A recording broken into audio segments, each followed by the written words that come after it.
Sadashivoham, Sadashivoham, Sadashivoham, Sadashivoham, Sadashivoham, Sadashivoham.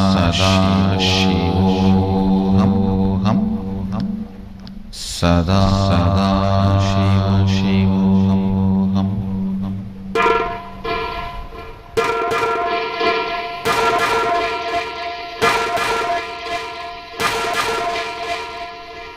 Sadashivoham,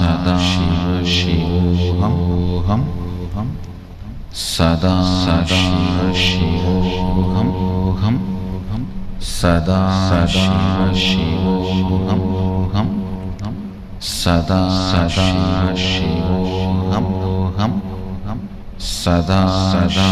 Sadashivoham, Sadashivoham,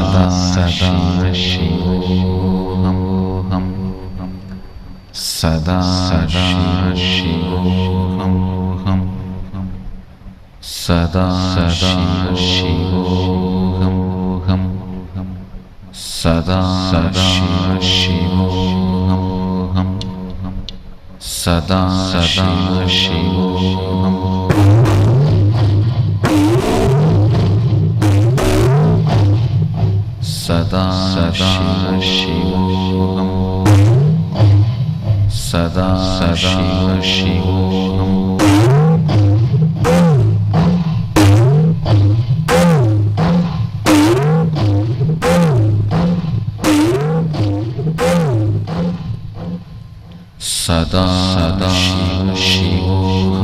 Sadashivoham, Sadashivoham,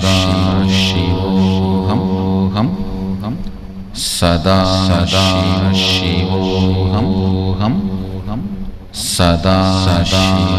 Sadashivoham, Sadashivoham.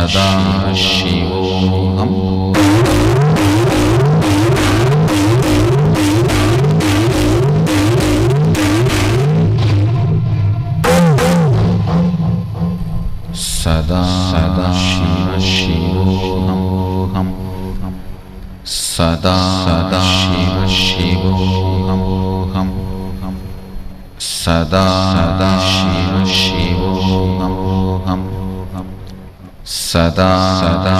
Sadashivoham,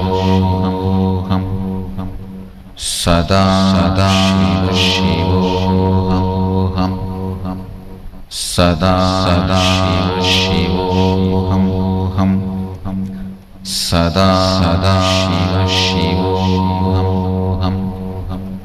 Sadashivoham,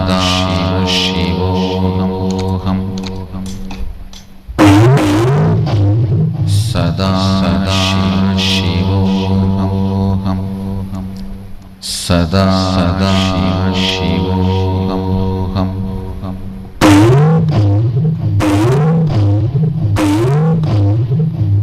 Sadashivoham. Sadashivoham, Sadashivoham, Sadashivoham.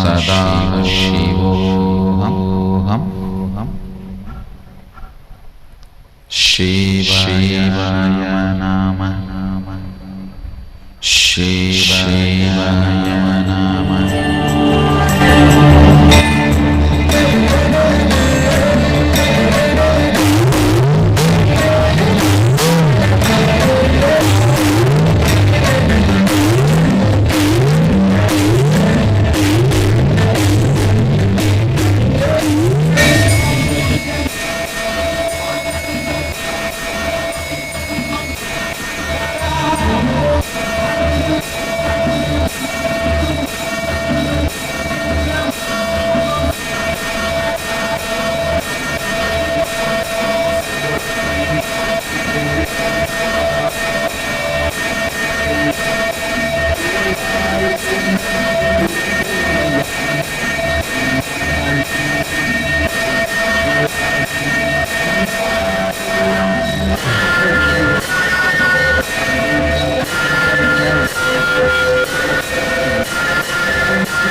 Sada Shivoham Sada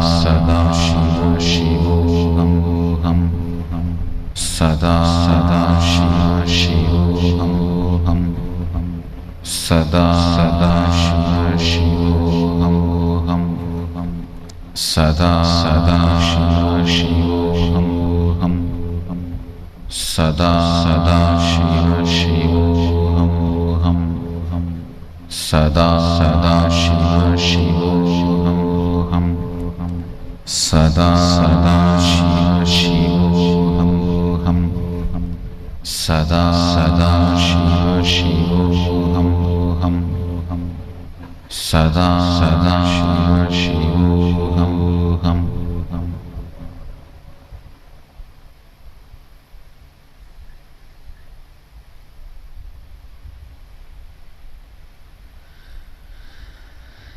Sada Shivoham.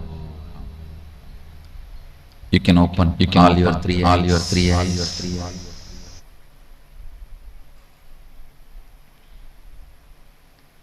Blessings to all of you. Let Sada Shivoham happen for all of us.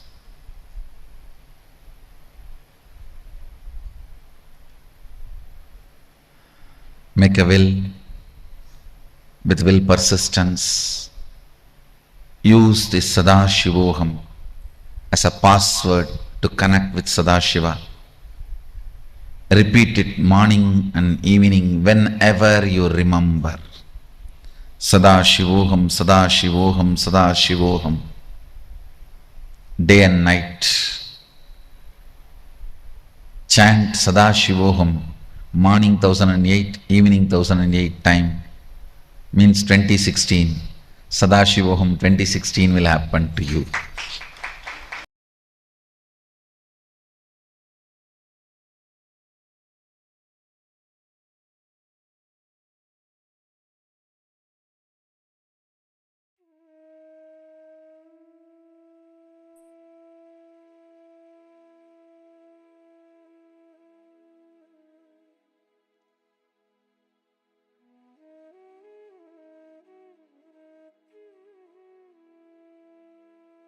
That was a beautiful process we just went through. I hope all of you enjoyed that powerful process and had a breakthrough in your will persistence as you were listening to Swamiji. I request all the participants to post how your experience of the meditation was, of this beautiful, powerful process just for will persistance. And when we hold will persistence for that ultimate Paramashivoham, everything else also manifests. Because will persistence is fundamentally a quality. Will persistence is not some kind of a skill. It is a part of us which we just have to realize. So, understand?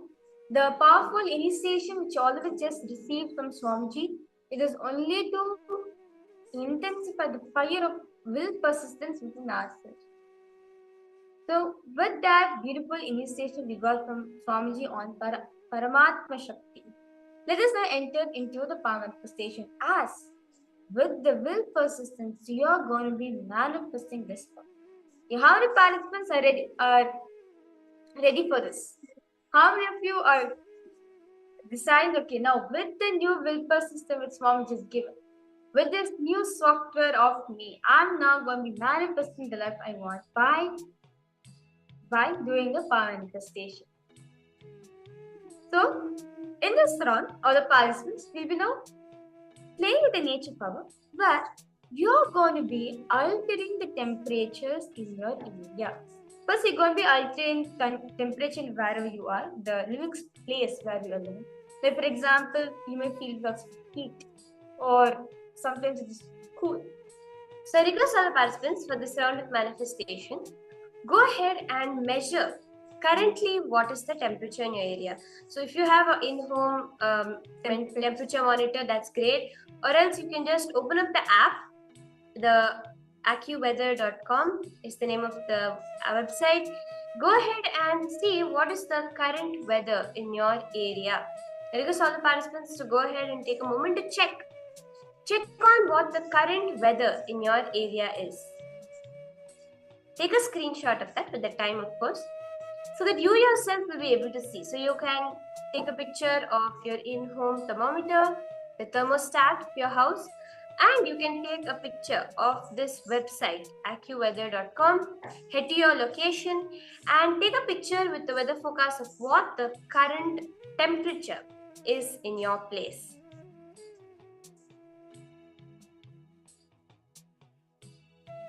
Because all one take few minutes to go ahead and check the current temperature of the current weather and the temperature of the place where you are living currently.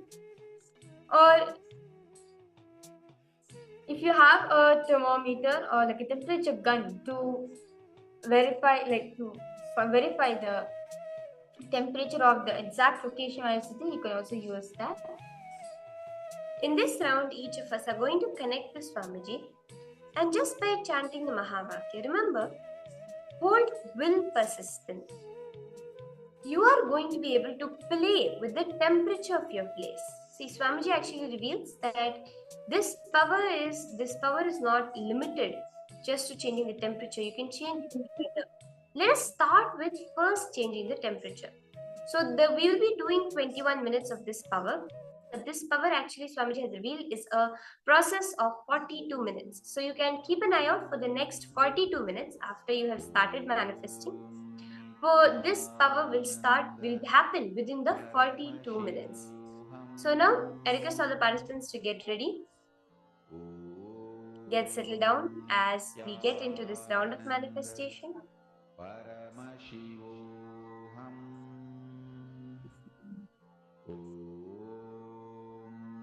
Nityananda Paramashivoham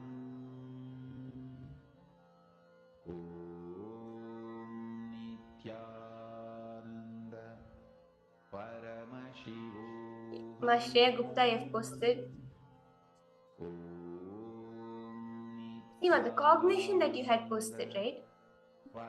Bliss is the material out of which will persistence is made up. Hold that bliss in your inner space. Whichever powerful cognition clicked with each and every one of you, hold that as the cognition in your inner space as we do this round of manifestation. I see new participants also are joining. Yes, Majaya Lakshmi Mohan Sundaram, Nityanam to you, ma. It's Marching Ho. Nityanam to you too for joining us for the Paramashivoham program.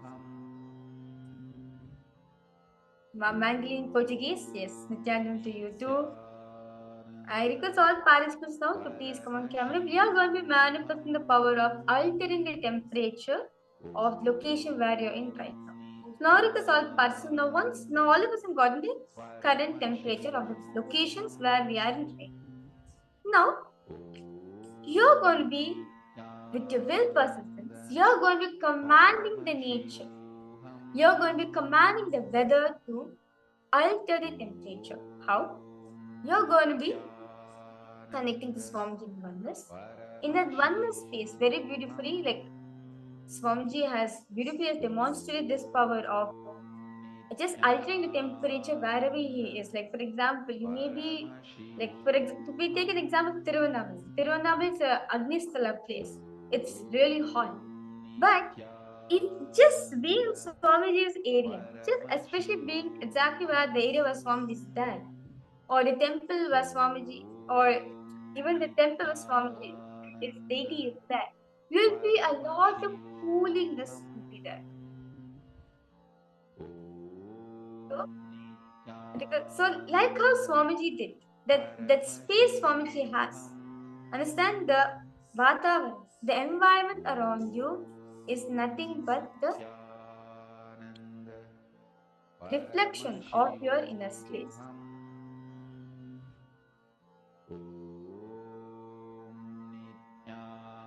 Okay, Senthil Kumara, your first it was such an amazing experience, energy. So because you now just sit with that energy. We are going to manifest the power of um, altering the temperature. So now I guess whatever location you're sitting right now, I request you to get the temperature of the location, and you're going to be commanding that temperature. You want to make it more hot, or you can make it cooler also. You can do it according to your will. Now, I request all participants now to close your eyes. Remember Swamiji in your inner space. Just connect to Swamiji and start chanting the Mahavakya intensely. When you hold will persistence with the cosmos, cosmos will just listen to you.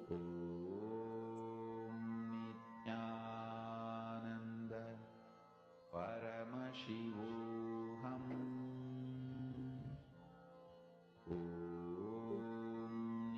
Nityananda Paramashivoham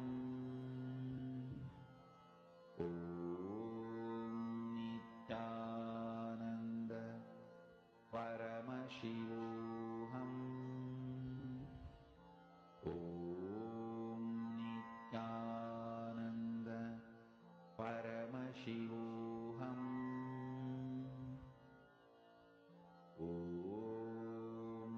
Nityananda Paramashivoham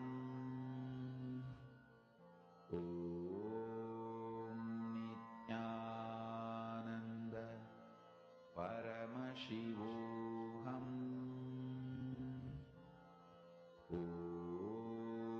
Nityananda Paramashivoham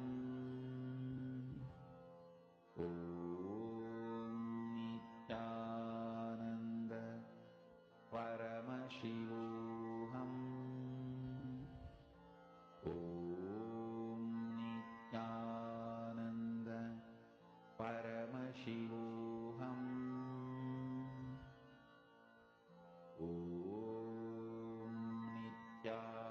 Nityananda Paramashivoham Connect to Swamiji. Like how when we remember Swamiji, immediately our system is gushed with a cooling energy. Let that same energy come out in your Vata.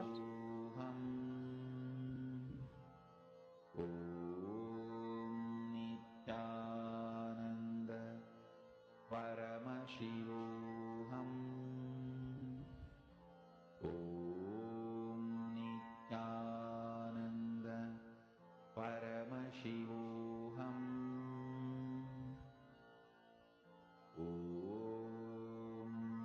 Nityananda Paramashivoham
Just connect to Swamiji.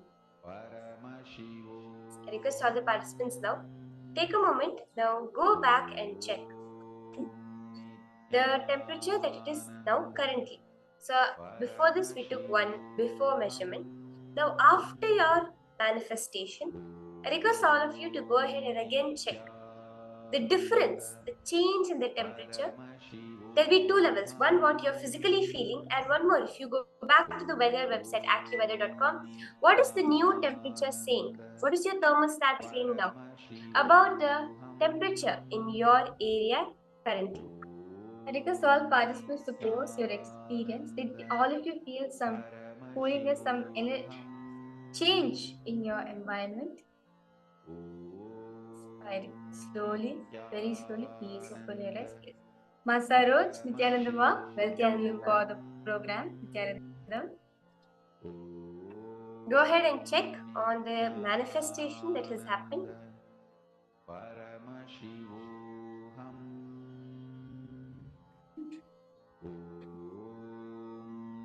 So with that, we'll be entering into the next session. Remember, this power manifestation is for 42 minutes. So you can continue manifesting. You can continue manifesting for at least another 21 minutes so that to see the complete effect and see the final manifestation. Now, for any of you who feel, how do I develop will persistence? How do I make my will persistence happen? This next session is for you because Swamiji is going to be giving us powerful yet simple techniques to manifest will persistence. Listen to this and choose your technique today which you are going to use to develop and manifest your will persistence.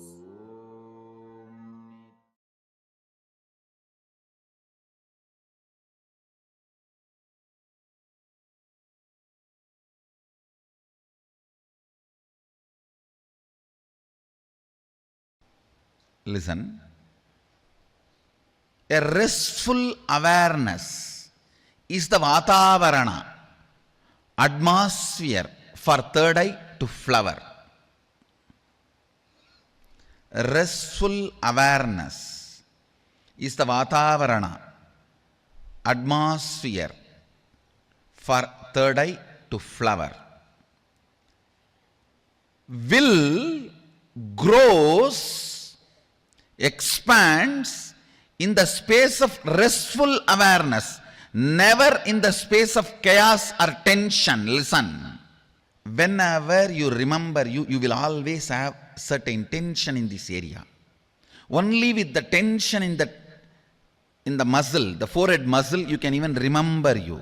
Consciously practice for next 48 hours to keep that area in a restful awareness. Remember, no tension there, no stress there, pure restful awareness, a cool breeze feeling, inside and outside, inside the skull, outside the skull, cool breeze feeling, not hard clay. If you are having hard clay feeling, that is what is inside the skull. Consciously remember, decide to have the cool breeze feeling. Actually, that cool breeze feeling is the atmosphere, Vatavarana, where your will can grow, the will persistence can become more and more matured reality. See, whenever you create a will, if the stress is generated in this Anya region, you will not be able to hold on to that will because there is a fight inside you. How long you can keep that stress? No. You can't. So naturally you give up on your will and it leads to will failure, will not being fulfilled, will arrogance, will pain.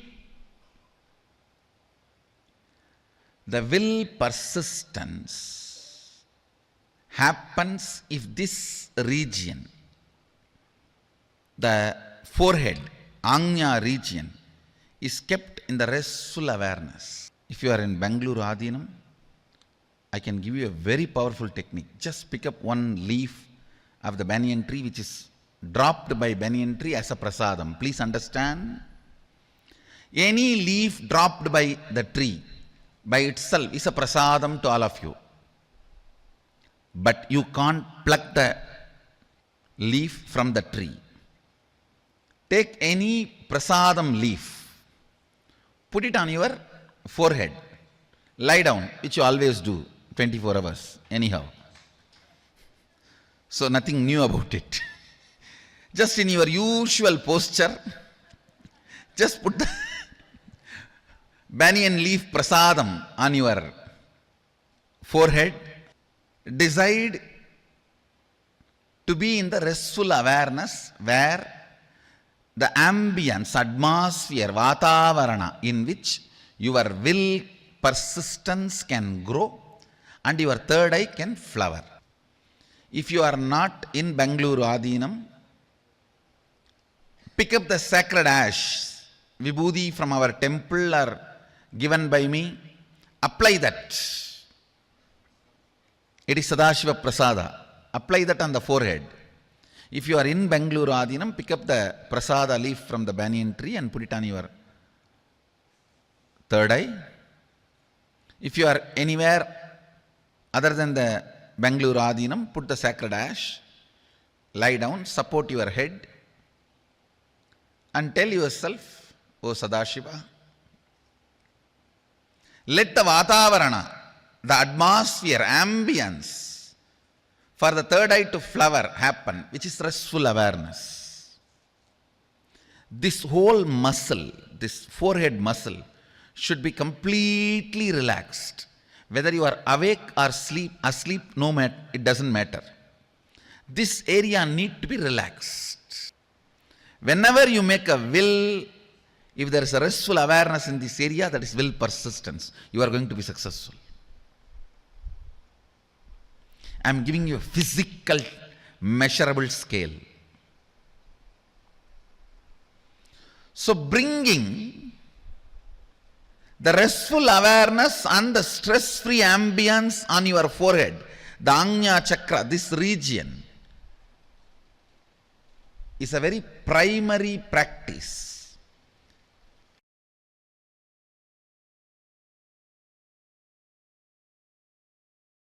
One of the most important thing happens to you when you raise yourself in the vertical time zone. Your will persistence is tested. Understand? I'm telling you. Nothing else is needed other than will persistence. Your fundamental existence will be shaken through doubts. Again and again, Agamas tell, again and again Paramashiva will test. Understand? Not only you are tested, even I am tested. Even incarnations are tested. See, I am tested in a different way. My commitment to Paramashiva is not tested because that is given. Yes, himself has come as my guru and initiated me and given me the taste of him. So my commitment to him is not questioned. That is not tested. But my commitment to all of you is tested. I think by the grace of Paramashiva I am successful. Understand? Will persistence is tested. Will persistence is tested. Nothing else is required if you stand with will persistence. Understand? As long as you are treated beautifully and everything goes well, if you have faith in life and higher principles, that is not something great. But when things are not as you expect, and even then you decide to stand with the powerful cognitions,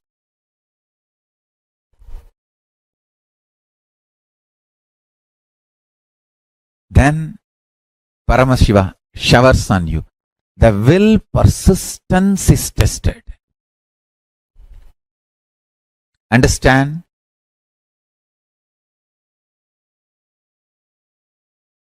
Your bones are drilled with a diamond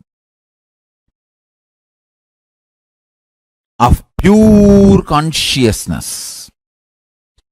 Pure consciousness is the diamond Vajra. With the diamond, your bones are drilled. When the pure consciousness enters into your being, your will persistence is tested. Blessed are those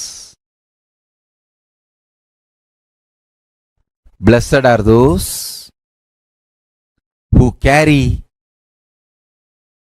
the powerful cognitions as the core of their life. Understand?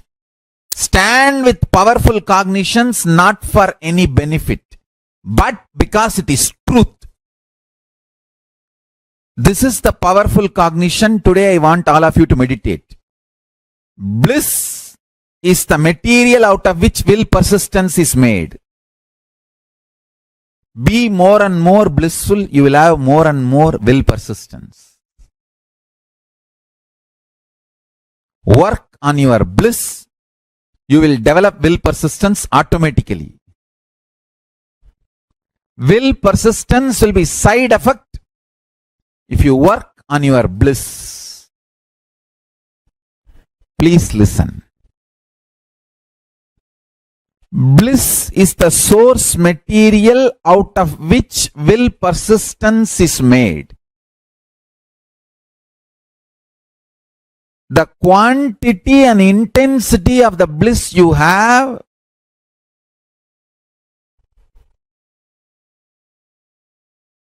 forms the foundation for the will persistence to exist. If you want to strengthen your will persistence, work on your bliss. Make yourself more and more blissful, ecstatic, joyful. Work on your bliss. I tell you, best ways to increase the frequency of your bliss is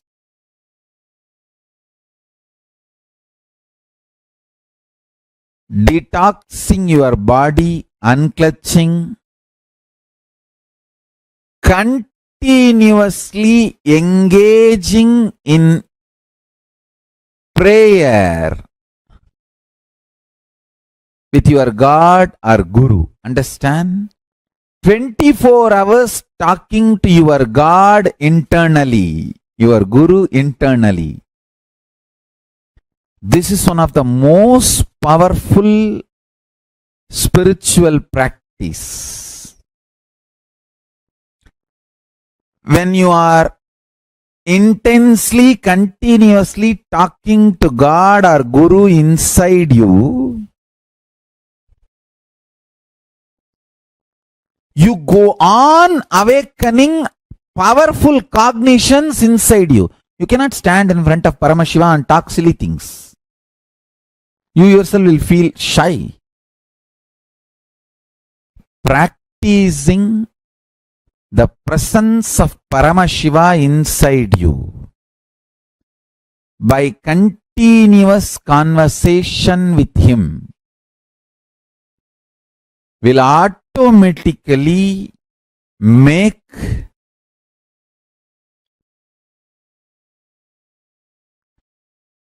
you being stable in very powerful cognitions. I tell you, power manifestation is nothing but the simple science of developing continuous feeling connection and conversation with Paramashiva. That's it.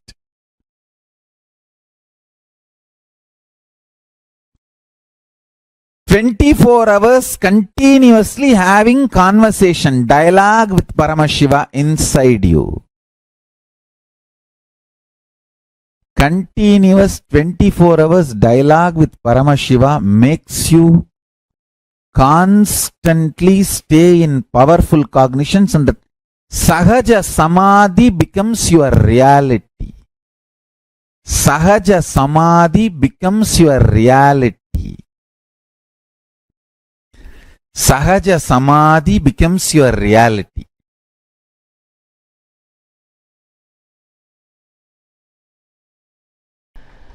Will persistence need to be tested but never denied.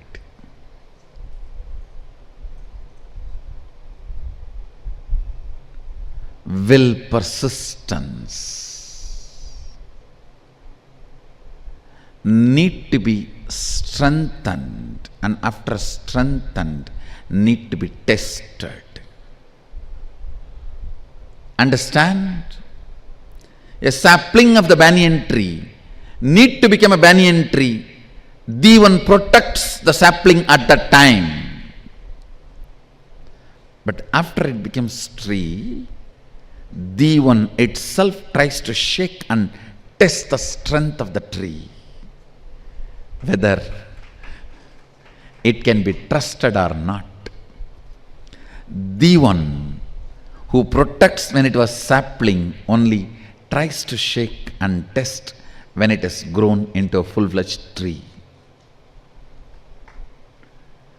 The one has a purpose to test your will persistence, but is not interested in denying you. Understand, till the last moment you are into Sadashivoham, you will be tested. The one will be supporting when your will persistence is growing. The same the one will be testing your will persistence when it is grown. The Devan's job is growing and testing both.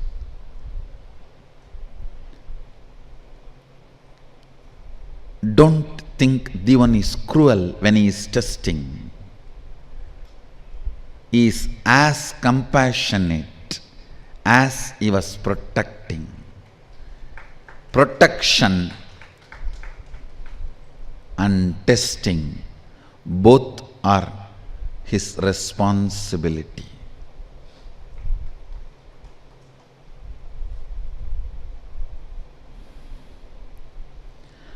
Growing your will persistence is enriching quality. Protecting your will persistence is authenticity. Testing your will persistence is responsibility. Giving you without denying is integrity. Understand? Yes. You will all be supported whenever your will persistence is weak. You will all be tested when your will persistence is strong. If you are tested, understand, the good news is you are already in the category of will persistence strong.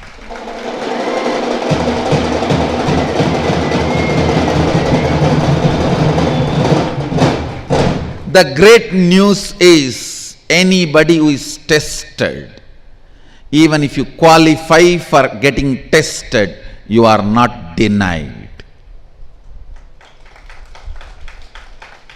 Even if you get qualified for getting tested, you are not denied. Because you are not in the system of trial and error, you are in the system of trial and success.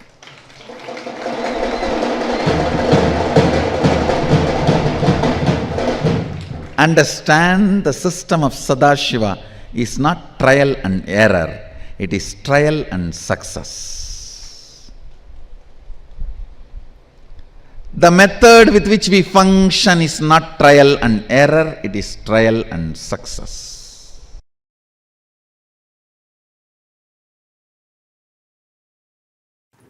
All the beings who feel aham, he exists in that. That is the only constant. Understand?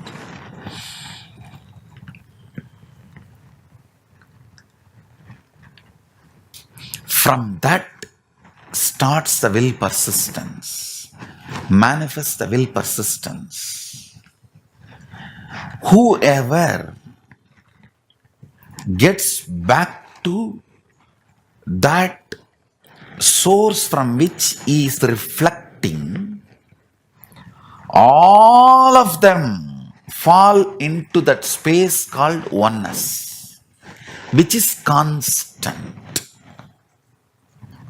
Paramashiva is equivalent to the will persistence decision to look at the source by the reflection. The constant in the cosmos is feeling of aham. There is nothing in the cosmos which does not feel the aham, including stone, stavara, jangama, everything feels the existence of aham. When Mahadeva, Paramashiva says, Vyapakam, anything which feels aham, he is in that. Listen carefully.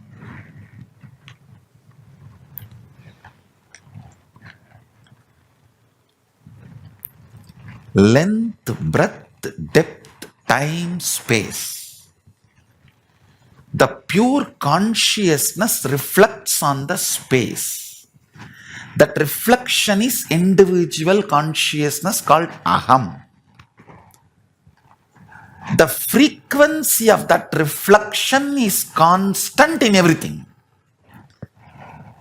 But the side effect of that reflection, will persistence, is not constant in everything. Reflection is constant. Will persistence is not. So based on your will persistence, if you remember the constant in you, which is your Chidambara, where the cosmic reflection Paramashiva, cosmic source Paramashiva is dancing in your pure heart Anandagandha, your inner space. Listen, cosmic Paramashiva is like a sun.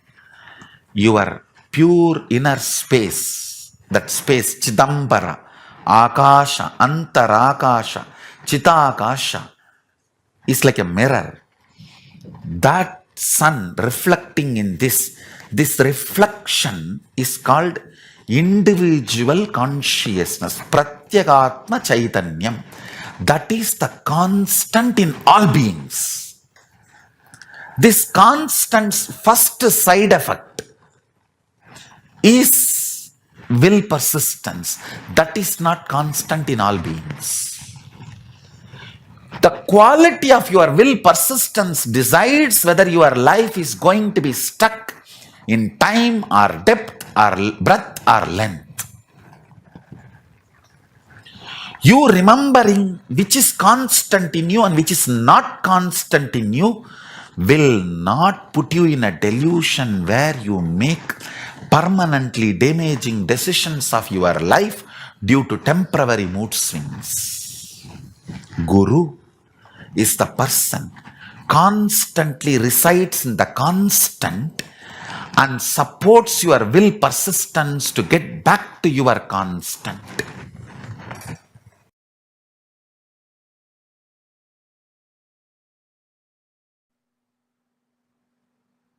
Listen.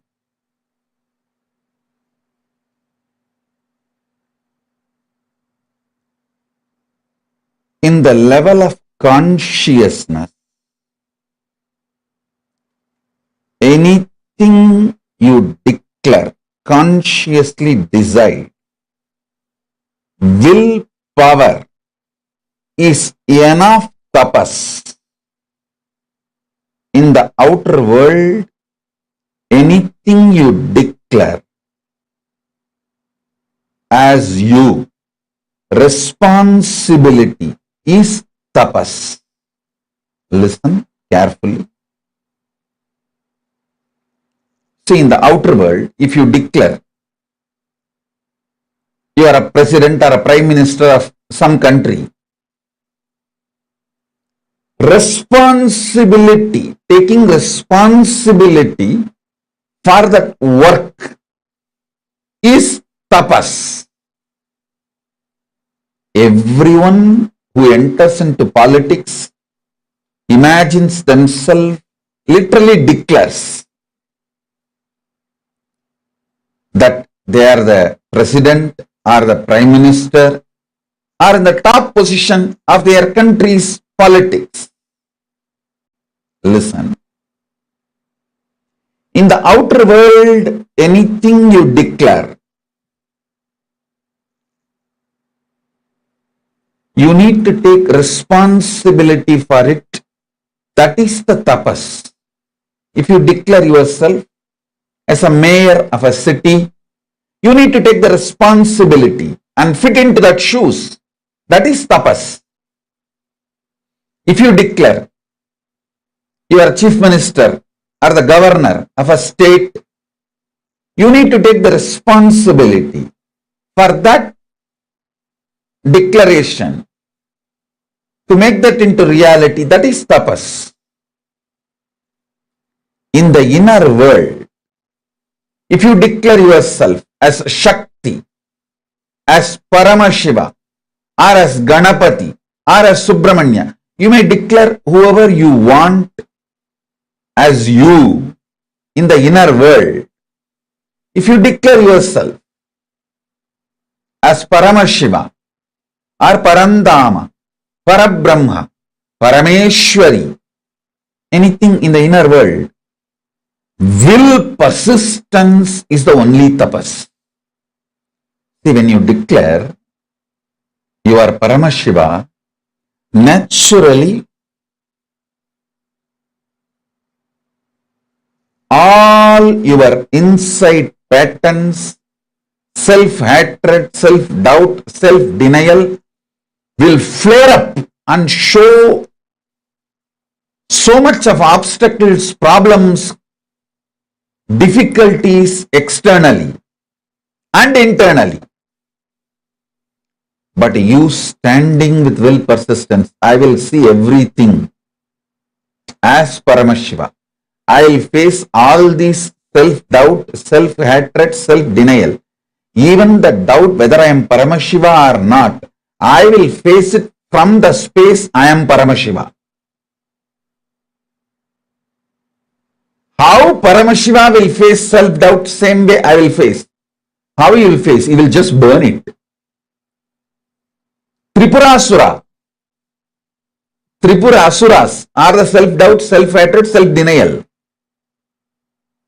How he dealt with them? He just burnt them. Same way, I will burn my self-doubt, self-hatred, self-denial just through will persistence. Listen. In the conscious world, anything you declare as yourself, will persistence for it is tapas. In the external world, anything you declare about yourself, taking responsibility for it is tapas.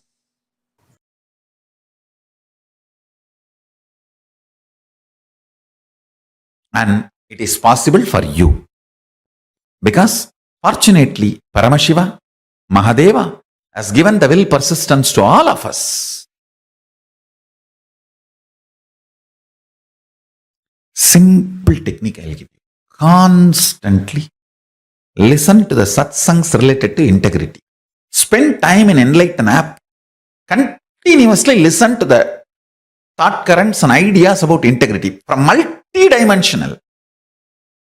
I have explained integrity at least from 108 various dimensions. Why integrity is important power you need to manifest. Whether in the relationship angle, your health angle, or your life angle, your social, economical, spiritual, health, wealth, in every angle. Spend time on integrity satsangs. You will understand you are given will persistence by Paramashiva, and you decide not to believe you have will persistence, because if you know you have will persistence, you can change. You have the responsibility to change. You don't want that. You only want to blame somebody. You only want to find a reason for your failures. You are not interested in success. That is the problem. If you practice integrity, you will understand, oh God, you will catch the blind spot. Then you will decide to be successful and you will take the responsibility to be successful. Whole thing is too easy. Understand that.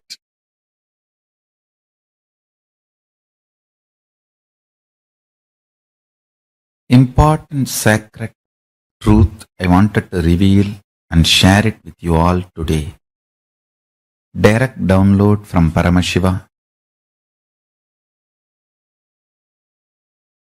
Physics of the cosmos, chemistry of the cosmos, biology of the cosmos, all the three listens and supports to your will persistence. Listen. Your will be tested by your biology, means the core of your life. With the various delusions being offered as the alternative form of existence. Understand? I'm telling you, every delusion brought in front of you against Paramashiva is your biology testing you, your life force testing you, your possibility.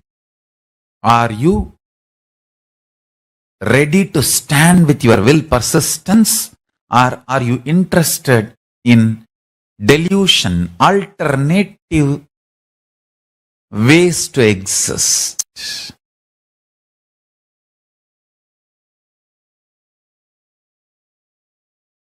It's only for the people with will persistence. Enlightenment happens, and the cosmic biology and cosmic chemistry and cosmic physics gives the task. Before that, the biology and chemistry physics tries to test your will persistence, your own mood swings, ups, downs. That's a chemistry testing your will persistence. Your own body collapsing, tiredness, extreme tiredness, fatigue, that is physics testing your will persistence. Understand?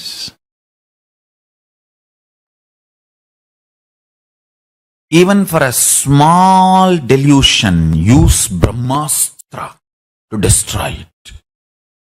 Even one ignorant pattern can shake your whole life and change you. I have seen people just for ice cream missing enlightenment and scream their whole life. I have seen people doing it. Come back next birth as ice cream vendor and hate to even see ice cream. Even smallest patterns deal ferociously. Don't allow. Understand? Even a small knee pain, headache, don't deal it with just anasin, metacin, or some medicine and cream. Internally deal it with the pattern. I am not the body. I may have the body, but I am not the body. Let me see how it can be cleared. With this cognition, you can apply medicine. I don't have a problem. I am not against medicine, but I am against medicine being used remembering you have problem. No. You have a body which has a problem, and do everything to heal it and keep it healthy. Nothing wrong. But always let your inner cognitions be ferocious. Hindu is a man who operates only from powerful cognitions.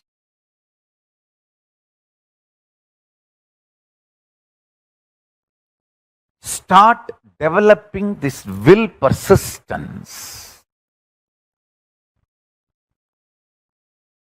to do tapas. Will persistence is the conscious currency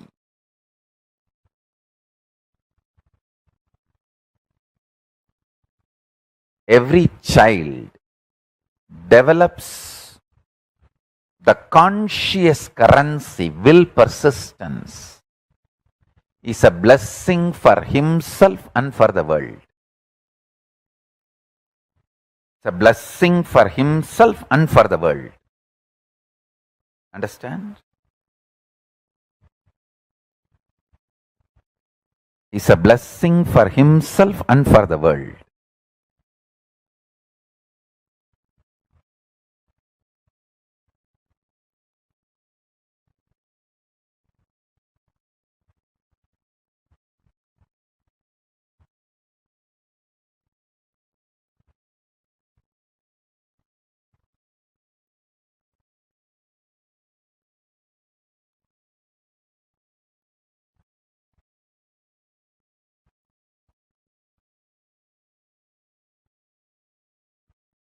Every child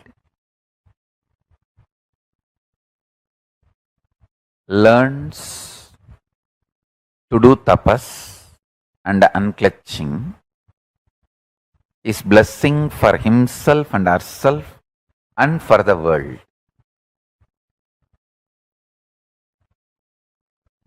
I want all my kids, my sons and daughters, who are already in Gurukul or whoever wants to become my sons and daughters, the prince and princesses of Kailasa, learn this. Extend your will persistence just for 2.5 days, that's all. See, anything you declare. For example, you declare, I will not move from this place till I realize this powerful cognition and manifest powers. That ability, that strength, will persistence. If it stays in your body for 2.5 days, you are my crown prince and crown princess. If you can sit for 2.5 days with any will persistence, not only you will manifest that power, see, our muscle memory, biomemory,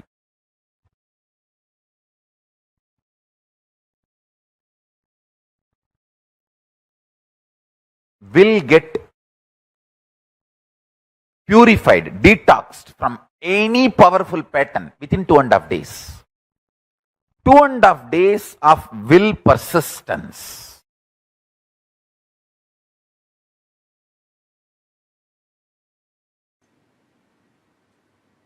Let's have a conscious breakthrough, recognizing this as your purpose. The moment you recognize this as your purpose, conscious breakthrough starts. The superconscious breakthrough starts. Decide to recognize this as your purpose. Do not wait for your mind to be convinced. Listen, if you are waiting for your mind to be convinced and you want to start the journey, you are waiting for the waves to settle down to take bath in the ocean. If you are waiting for your mind to be convinced to have a conscious breakthrough, you are not going to achieve it. You just have to take a step and break from the mind. That is what is conscious breakthrough. Now, if you are waiting for your consciousness to be convinced, this is your purpose. Manifesting Sadashiva is your purpose. Your consciousness is never going to be convinced or giving you permission. You decide and understand this is my purpose and have a breakthrough. That breakthrough is what I call will persistence. That breakthrough is what I call will persistence. With will persistence, decide manifesting Sadashivatva. Manifesting Sadashiva is my life. Becoming Sadashiva is my purpose. Do not wait for your mind or consciousness to be convinced. If you are waiting for that, it is never going to happen. With your will persistence, decide to enter into Sadashivatva.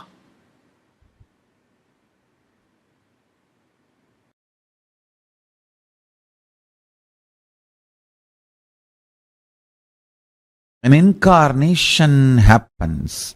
Incarnation happens to make the human being's DNA understand the conscious selection is possible and it is good. bringing that great news to the humanity is the responsibility of an incarnation, avatar. Avatars happen for this vision. Listen carefully.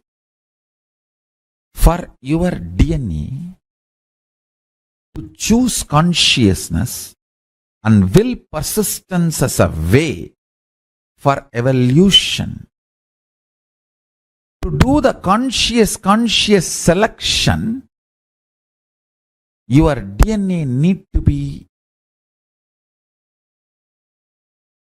introduced to its higher possibility. If your DNA decides to do conscious selection and decides to evolve its DNA through the mutation, through will persistence, where it is going to land, what it is going to achieve, your DNA need to be told about the end result. That is why an incarnation happens to inspire your DNA to go through the conscious selection process. Understand? I wanted to tell you one more thing. I have always seen, whenever I claim or declare my spiritual authority, statements like I am Paramashiva, I am Kalabhairava, I am Kali, or any of these kind of statements, I have always seen invariably 100% beings who listen to this directly or through digitally or any way, their DNA first experience it goes through is wondering. Wow.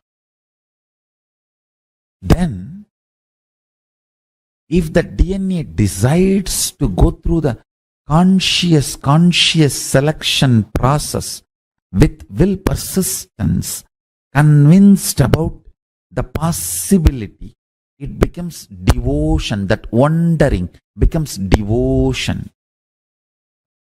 Lifestyle of Paramashiva. Lifestyle of Paramashiva.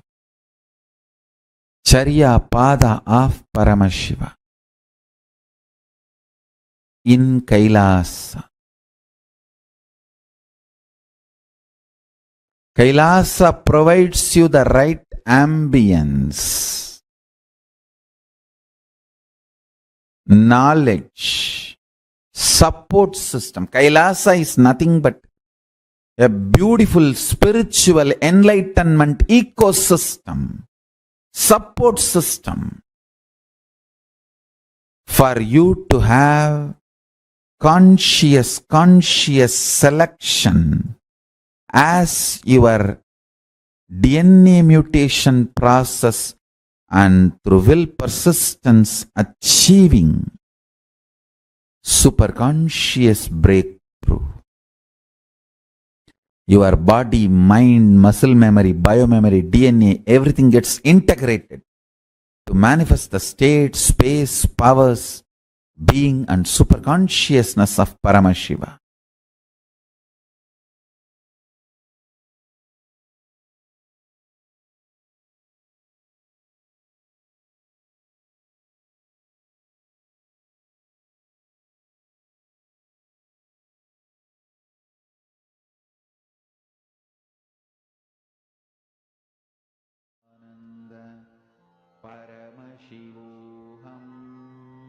That was a beautiful session which we just listened to directly from Swamiji. Very beautifully, Swamiji spoke on simple but powerful techniques for us to get will persistence. Well, in the previous session, all of us understood the why we need to have will persistence. Why this needed that we need to have will persistence. Swamiji says, bliss, will persistence made from bliss. So, when you want to experience that, that bliss within us, we need to have will persistence. So let us now look deeper into what Swamiji says, that the simple yet powerful techniques for you to develop will persistence in your life. Before that, I request all participants to post. How many of you want to experience this? How many of you want to have a very strong will persistence in your life, where you're having the ability to manifest anything out of your will? How many of you want to experience this? I request you to post a yes in the chat. Go ahead and share. How many of you want to experience will persistence, and what did you see as the most powerful way that you can experience will persistence out of this multitude of techniques that Swamiji revealed to us? Take a moment and share. Which technique did you click with the most? Did you find that you would like to incorporate in your life? Okay, Shreya Gupta, you put yes. Okay, that's wonderful, ma. Can go ahead and share also, ma. Which technique of this did you click with the most? Ma Chenhua, Ma Saroj Auplish, Ma Sally Chen. I can request all of you to go ahead and post. Which technique which Swamiji revealed to you did you click with the most? Nityananda, Ma Tanya, thank you for joining us, ma. I hope you caught the session, the different techniques that Swamiji revealed. Go ahead and post, ma. Which technique did you click with the most? Which technique do you want to incorporate into your life?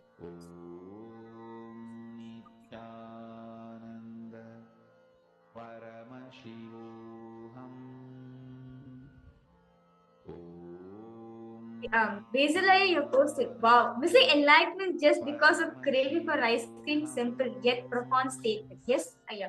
Swamiji says that in our previous birth, due to small things, we missed enlightenment. Swamiji says that in a previous birth, we almost close to enlightenment, but due to some distraction, due to some desires which you want to fulfill, like having an ice cream or having chocolate, or even as simple as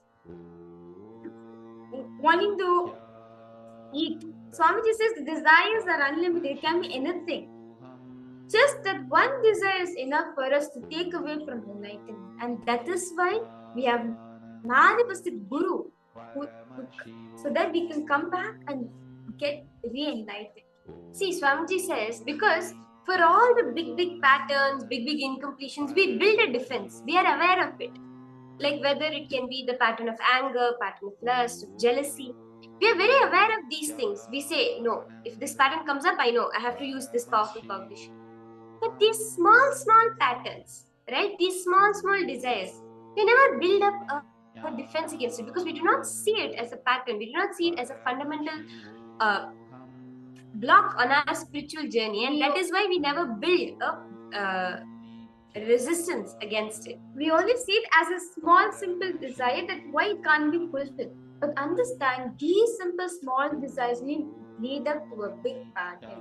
Like how a small virus getting into your system can end up causing a major disease in your life. Same way, a small incompletion can end up a big pattern which is sitting inside of. So now, okay, all of us are here attending the Paramashivoham to break this, to make us free from this. It is only through will persistence we can achieve. As Swamiji says, will persistence is given. The person who supports you in manifesting reality, who supports the will persistence, that same person will test your will persistence. Of course, it's Paramashiva who's testing and supporting. So let us understand deeply what exactly Swamiji is saying, that simple yet powerful techniques for us to get will persistence. So the first thing Swamiji is saying, decide to recognize the super consciousness breakthrough as your purpose. Do not wait for your mind to be convinced. See, as long as you wait for your mind to be convinced, it's actually a futile game because it's like you're waiting for your enemy to come and surrender to you. It's not going to happen. We are waiting for enemy to announce your victory. No, you have to decide. Continuously listen only to the thought currents and ideas about integrity. See, you'll understand. If you are given will persistence by Paramashiva and you decide not to believe it, because if you know you have will persistence, you can change. You have the responsibility to change. This is very important. Previously, Lingodhuvanaya also you had asked. I think Deslaya had asked, how is non-involvement related to will arrogance, right? It is because if we know we have the responsibility to make it happen, if we decide to hold will persistence, we have to make it happen. That responsibility is there on us. But we don't want that. We only want to have someone to blame. That is will arrogance, right? Having someone to blame in the end. You're always searching for the reasons of your failures. You're not interested in success. If you practice integrity, you will understand. Oh God, you will just catch the blind spot of where again and again it is you who is deciding to be failure. You will take responsibility to be successful and the whole thing will become too easy. This is what Swamiji beautifully reveals. So, I know the participants are sitting here in the Paramashivoham program. It is necessary for all of us to experience the superconscious breakthrough. As Swamiji says that it's been more than 10,000 years, all of us have been sitting this one breakthrough. Of the next step is for us to become a superhuman. So for this to come to integrity, there are two things which are needed. The first is you declaring from this moment, I will maintain my word as my life. The words I express to others or the words I cherish inside, I will keep to it. Okay, this is for the future. For whatever past has happened, that decalcification needs to happen. Detoxification needs to be done. That will happen when you remember all the lies you have uttered and you complete with them. See, many times, whatever past incidents has happened in our life, we try to brush it under the carpet, think, oh, it's just past, it's gone. Why do you need to care about it? Swami just says that, oh, why do you need to talk about the past? Just be in the present moment and go. But you need to understand that your past does have an influence in your future, in your present, which affects your decision towards your past affects your present, which affects your decisions for the future. So, you need to find the source of this. Okay, where is it I'm not able to manifest? Where is it stopping me to manifest the reality I want? Manifest the will persistence. It is the hangover of the past. Swamiji says that your words are like children. Like even after the mother has given birth, whole life the mother remains connected to the children through the stem cells. There has been so much of research has been done which shows that even after birth, if the child is in any danger, the mother immediately knows it even if she's on the opposite side of the world. The heartbeat the child goes through always reflects in the heartbeat of the mother. Swamiji says your words are like this. Once you have given them, till you fulfill it or complete it, it will remain connected to you, draining your energy. So let us all now decide to take a moment and analyze, write down all your promises, commitments you have given to yourself or others but not fulfilled it. Ma Saroj Avlish, I see have posted, make yourself more and more blissful. And to develop will persistence, detox the body, talk to Paramashiva 24/7. So that is a beautiful, powerful cognition that Swamiji has given. Do start doing this. Actually, wherever you click with a particular powerful cognition, I request you to start living it in your life. That will make such a difference. Okay, basically, of course, the statement that I resonate with this, don't wait for mind to have a conscious breakthrough because it will never happen. Yes, yeah. Swamiji says, if you leave, even for power manifestation, the moment we let our mind to come, that's it. Game is over. That's it. We go on with it. Oh, I don't think I'm manifesting.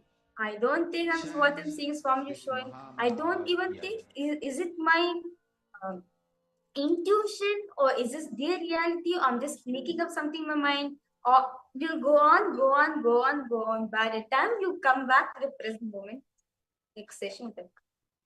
This is what Swamiji says. The moment you let your mind to come, that's it. Mind is like a rage which can never be stopped. Swamiji says that mind is like a monkey which can never be tamed.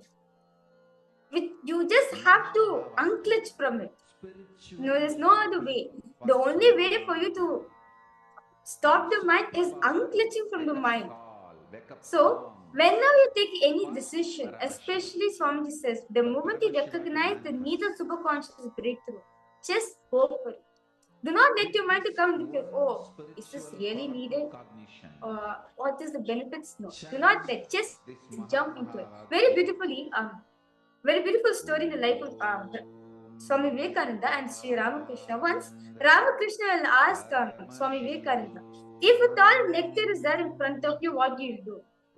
Vivekananda says, I'll become into a fly and from the tip of the vessel, I'll be sitting there, I'll be sipping the nectar little by little, one drop by drop. Ramakrishna's laugh and says, fool, just dive into it. When you dive into it, you're just going to be eternal. Why do you need to think more? Just dive into it. So this is what happens. The moment we let mind to come, that's it, we are lost. So now, all the participants request you to look into your life and list down all the words, promises, commitments you have given to yourself and to others, which you did not honor and fulfill, or withdraw and thereby did not restore your integrity. See, it is important for us to restore our integrity. Swamiji says, the moment you save one life, the moment you do not fulfill one commitment given to yourself or to your friends or to others, your Vak Shakti is polluted. Your Vak Shakti, understand the Vak Shakti is the energy which is there in your throat. It's actually a power which is there in your throat region. Just by speaking, Swamiji says the power of words. If you mastered integrity, whatever you say will happen into reality. That's the power of Vak Shakti. So, if you continue just by living one life, you are actually polluting your heart. So it is important for all of us to look in and see where have we missed integrity, where have we not fulfilled the words or the commitments or the promises which were given to ourselves and to others. Others is nothing but the reflection of you, but you and others. The commitments were you not fulfilled. Write it down. See, take the example. I told my friend I'll meet him at 6 o'clock. But until 7, I never met him, nor did I complete with him. I didn't say sorry for being late. I did not say, I apologize for being late, I complete with you. Nor did I call him up and say, I'm sorry, I'll not be able to make it at 6. I want to complete with you, I'll be there by 7. So either withdrawing the word or completing the word. Same way, you told your younger brother that you will teach him his homework every day. But it was not happening every day. It happened every once in 4-5 days. Neither you completed with him, nor were you able to withdraw the word. Swamiji says all of these sit as hangovers within us. So now I request all the participants to start by taking a few minutes and writing down where all these kinds of words you have given either to yourself or to others. It may be, I said, I'll wake up for morning yoga every day. It never happened.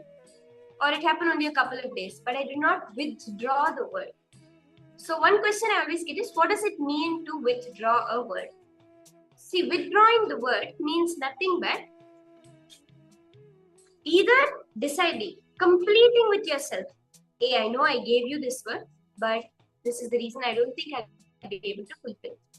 Many times, we never even do this as a conscious process. We just like, it's okay. If we give a word to our friend, even when we don't fulfill it, sometimes we may call up and tell them, apologize to them and complete with them. But many times, if it's something casual, we never bother to do that. We just take it in the flow and go. So identify these places where you have neither fulfilled the word nor completed the word that you gave to the other person or to yourself.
any of you have any questions, any doubts about this process, any questions from what Swamiji spoke, also you can go ahead and post it.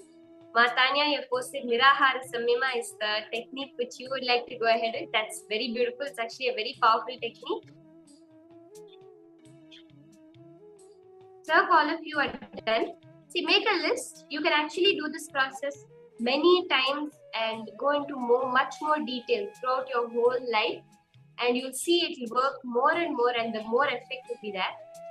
Now, give a commitment to yourself to be in integrity. See, till today, we have maybe been in integrity, may not have been in integrity. Let us all now take a commitment that from today onwards,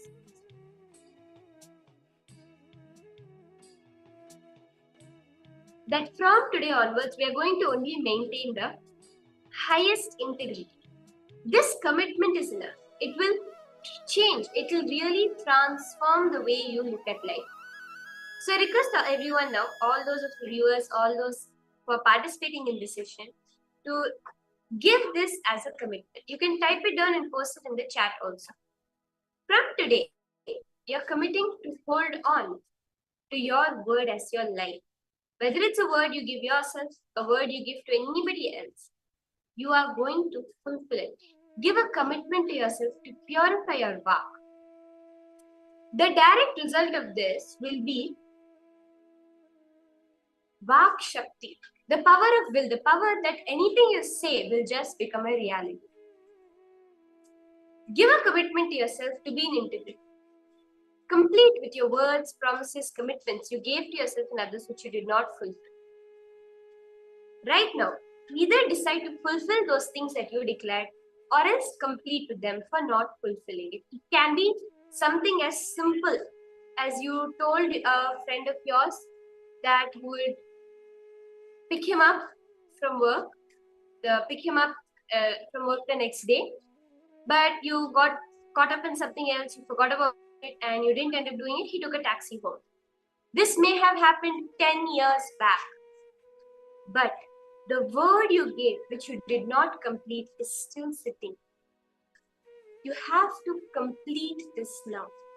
As many of these situations as possible, reach out to the person whom you gave the commitment to and complete with them. If it is something that you have committed which you can fulfill today, fulfill it. If it is something that no longer can you fulfill, complete it. But really, if it's a commitment you gave yourself, complete with yourself. As much as possible, if the person is still there in your life, go and complete with them first. You will see this will bring a transformation in you. Then declare, from this moment, I will maintain my word as my life. The words I express to others are the words I cherish inside. Give this as your powerful commitment today to manifest the power of will persistence. I request everybody, each of you, to write down this commitment now.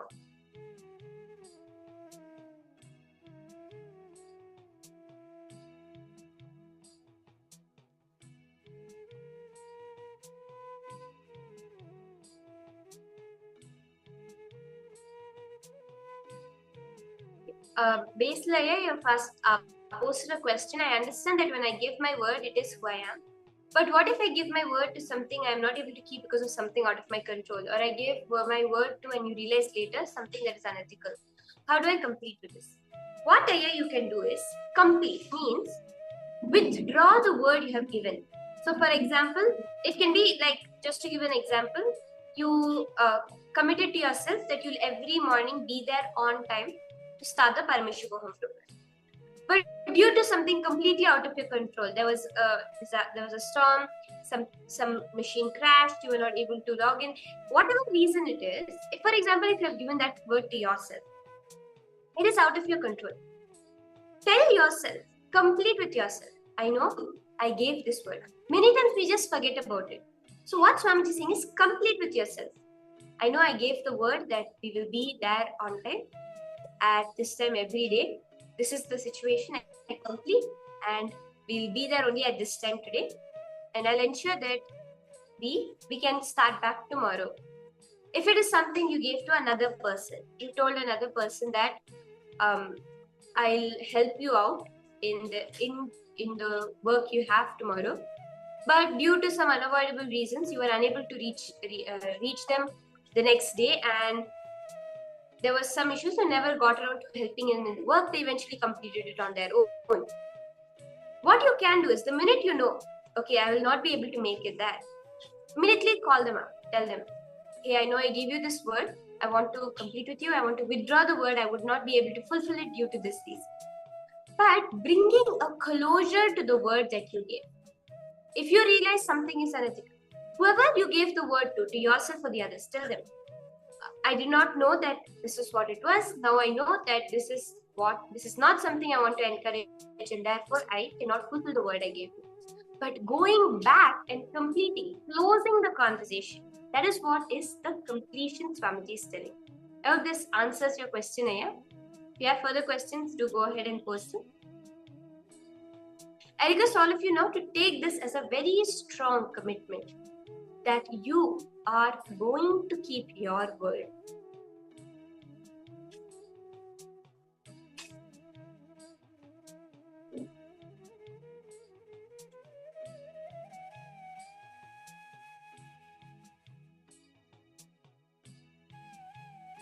Just one commitment is enough, that you are going to fulfill the commitments which you gave to yourself. That's it. Swamiji says, the power of one commitment is enough that it can completely restart your whole system. Because it is each time you commit, each time you decide to align yourself, Swamiji is there to support. Cosmos is there to support. So now, let us manifest this as powers. So as you are giving your commitment, that ferocious commitment that you decide today, you are going to keep your integrity no matter what, will manifest as powers for you. So all of us are going to be manifesting the power this time of being able to change the level of water in a cup. So this is the first step of the power. In the next step, we're going to be actually bringing rain. But to start with, we're all going to be manifesting the power of being able to change the level of water in a cup. Being able to manifest water in a given place that we want it to be in. So I request all the participants now, you can get a cup of water, preferably transparent, and mark the current water level. So can I request everyone to go ahead and get your cup of water?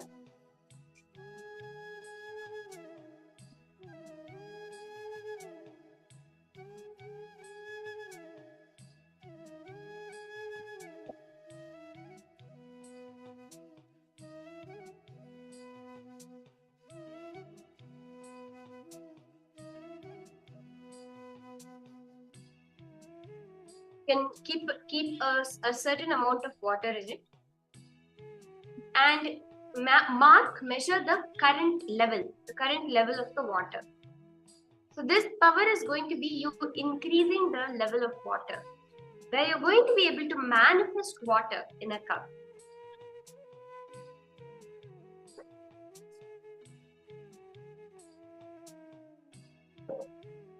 You can place the cup in such a way that it's seen on the camera.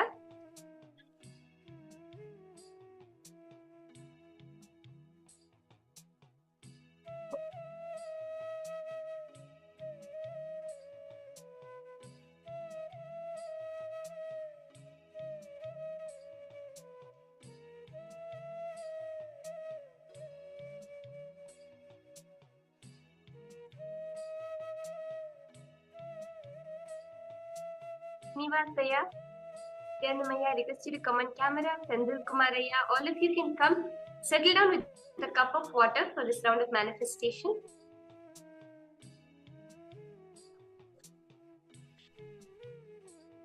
Take a moment and mark the current water level in your cup. Currently, right now, what is the water level? You can take maybe a pen or a marker and just draw it on the side of the cup to see the current water level. How much water is currently there in your cup?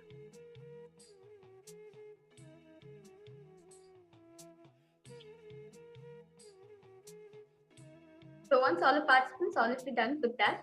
So Now, with the commitment we made that we are going to be in integrity, that we are going to be keeping up the word which we are giving to ourselves and to others. Let us now manifest this power. So request all of you now to close your eyes.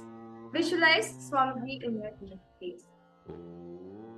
Just remind yourself of the commitment which you have decided that I'm going to fulfill. I'm going to make my word as my life.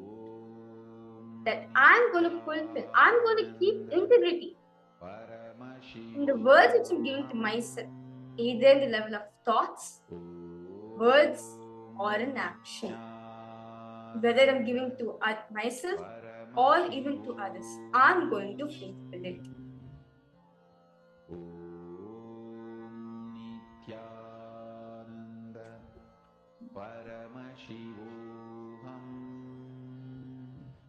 Slowly, intensely, start chanting the Maha Mantra. Just know the word you have given, the commitment to be in integrity, the completion to be in integrity. Anything you say, the cosmos will just manifest it for you. Know that and declare for the water level in the cup to increase. As we are doing this round of manifestation, if you have any questions, any doubts, feel free to go ahead and post it. And also for all those of you who participated in the previous round of manifestation, by now 42 minutes is long back gone, you can go ahead and check also the weather, the temperature and the place that you are changing for. But do this power now of just connecting intensely to Swamiji, and you will see a direct increase in the water level.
As you're manifesting, if any of you have any questions, any doubts, feel free to go ahead and post.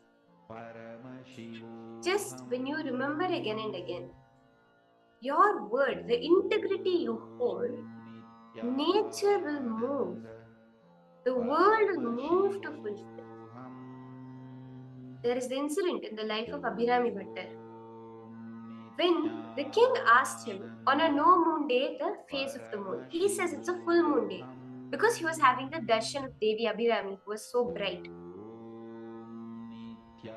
The word, the interpreter he held, Devi herself came, threw her earring in the sky, and made the full moon rise on that day. On a no moon day, the full moon rose. The power of our word is enough. Swamiji says, by your will persistent, if you shake your anahata, Vaikuntha will shake. If you shake your Agnya Chakra, Maha Kailasa will shake. Your will has that power. Forget about just increasing the level of a little bit water. Anything you want to do can happen. But we need to realize this ability with us. We need to realize this power that Swamiji has given us. So remember that as you do this power manifestation.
Relax now. I request all of you to go ahead check the amount of water that is now there in your cup after the manifestation. You can go back and see your mark and see the change in the level of the water. Has it gone more higher or lesser? How has the mark changed?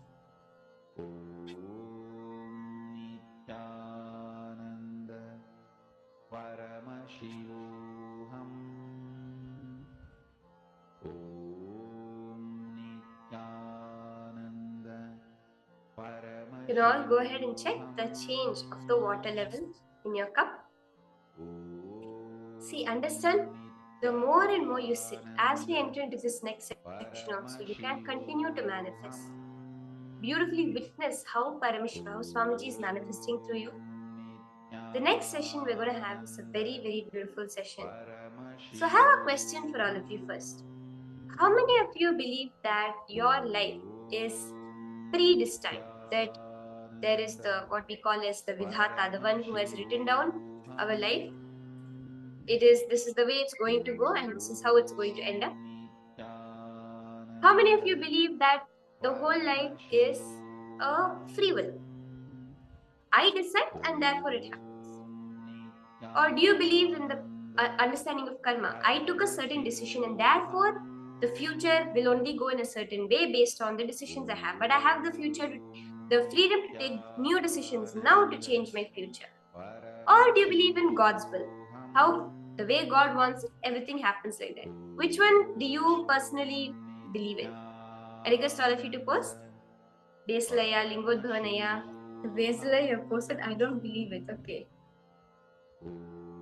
You don't believe that. Okay, which one? You don't believe life is predestined. Okay. And do you believe in life being free will? Life being as in karma, where the actions I do now constrains me in the future, but now I have the freedom to take better actions so that I have more freedom in the future? Or do you believe in God's will? Which one do you click with there?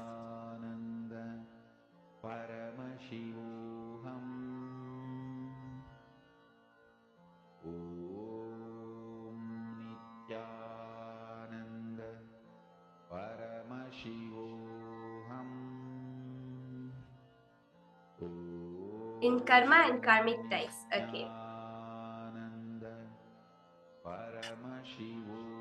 Next session. Yes, I request all participants to post. Okay, Mashreya Gupta, you posted. Life is based on your karma based. Okay. Swami just answers this one question very beautifully that life is neither predestined nor free will nor God's will. Then what is it then? Life is super determinism. We have the ability to create our life, but not judging our ability to create our life based on some external thing. Swamiji says our life is super determinism. The exact meaning is I am Paramashiva, therefore anything I want will become a reality. So you may think, how is this different from free will? Fundamentally, free will is based on the idea that based on externally the happenings that are happening. If life goes the way I want it to, then I believe I have free will. No, I am Paramashiva, therefore anything I say life will manifest. So if you are interested in understanding more, stay for this session. You know anyone who would be interested in this, also do invite them for the session as we listen to directly from Swamiji about this greatest superpower of super determinism.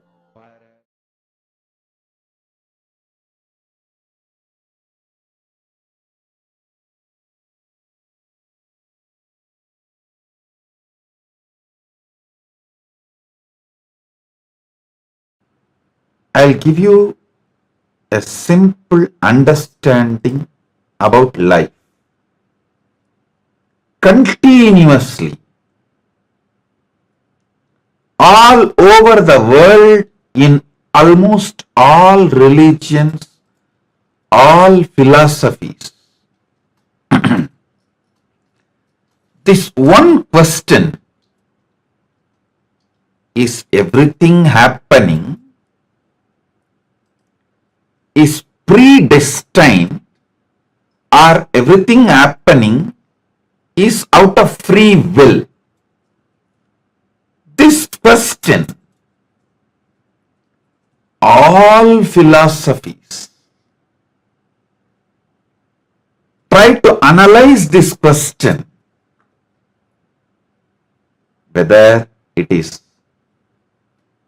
Hinduism and different branches of Hinduism, like Shaiva, Vaishnava, Sakta, Gaumara, all different branches of Hinduism, or Christianity, or Islam, or Sikhism, Buddhism, Jainism, in all religions, this one question, whether everything happens in our life as our life, is it predestined or free will? Always the answers are being given to prove everything is predestined or everything is out of our free will. Science tries to show everything is out of our free will. All religions try to show everything is predestined or God's will. The three different answers, predestined, individual freedom, our free will, or God's will. The word God's will does not have a clear definition or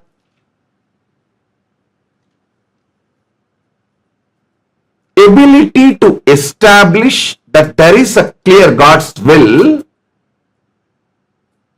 which can be established before something happens, during it happens, after it happened. In the Trikala, all the three times, past, present and future, the consistency of the God's will to be established. No tradition is able to give substantiating or very clear, strong, powerful answer. Listen. This question is intense. So if you sincerely listen, this big load, incompletion, doubt you are carrying about life can be cleared. This doubt, is everything happening in my life predestined or God's will or my free will? If this question is understood, if this doubt is cleared, all your self-doubt will be destroyed. Literally 99% of your problems will be solved.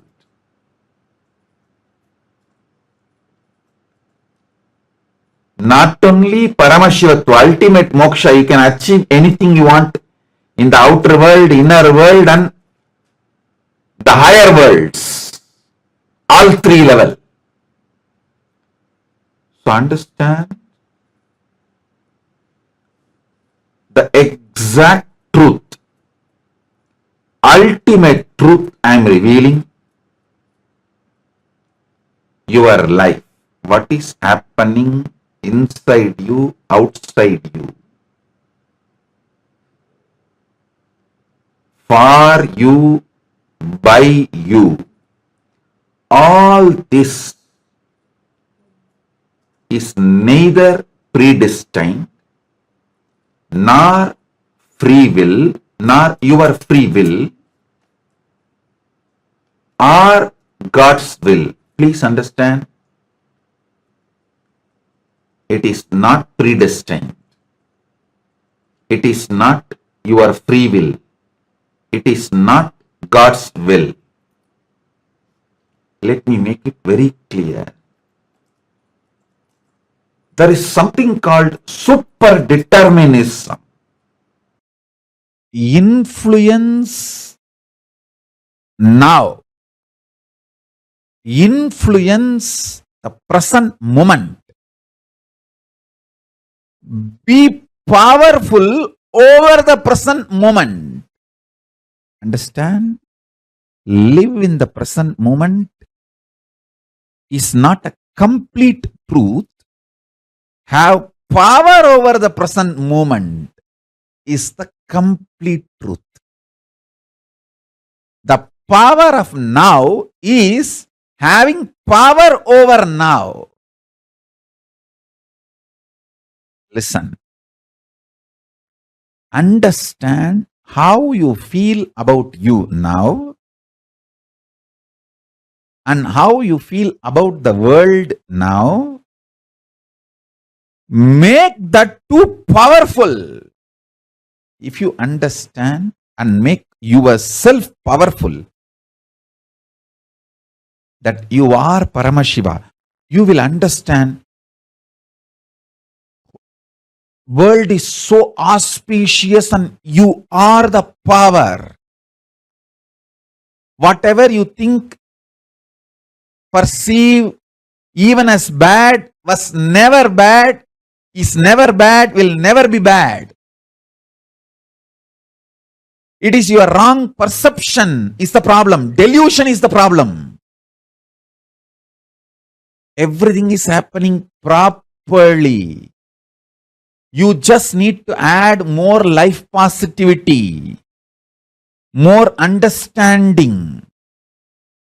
You just need to remember again and again, you are Paramashiva, and face everything out of strength and powerfulness.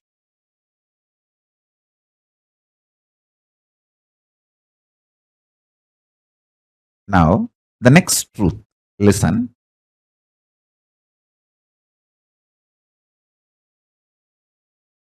Sometimes you feel the world is literally falling. The roof is falling on your head.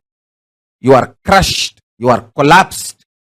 The world is just, sky is falling over your head.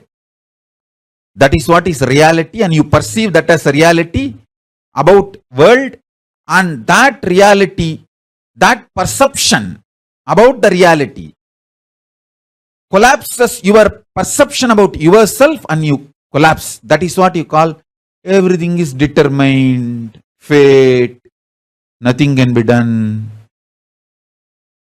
Sometimes you feel, wow, what I want is happening.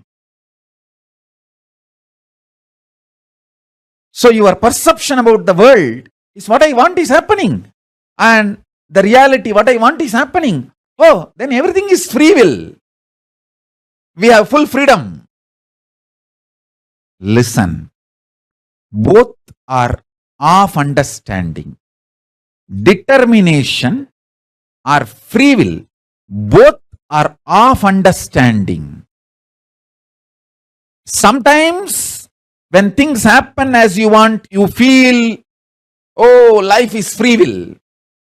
Sometimes when you feel things are not happening as you want and the roof is collapsing, crashing on your head, and you feel everything is predetermined.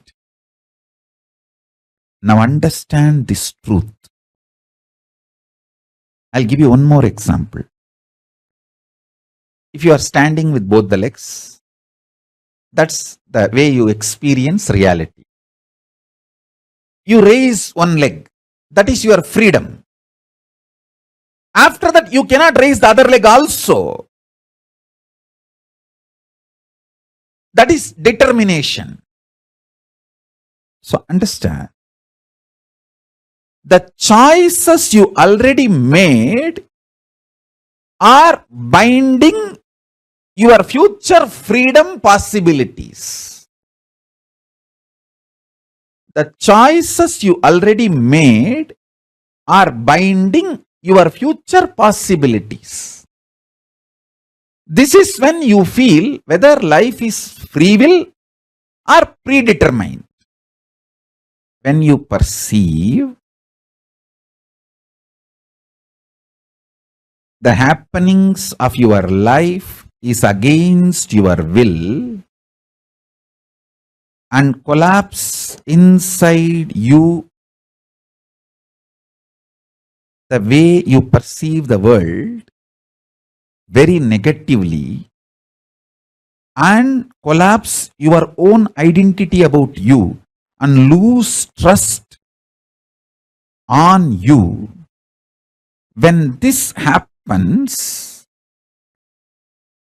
whether you made earlier some choices or not, you will feel bound. You will feel life is predetermined. There is no free will. Life is unfair, injustice, adharma. It is all just might is right. People who have power, they grab everything. Nothing is right. It's all chaos. There is no order. And at some moment, when things happen as you want in the outer world, and your perception about the world is little better, you feel, free will is life.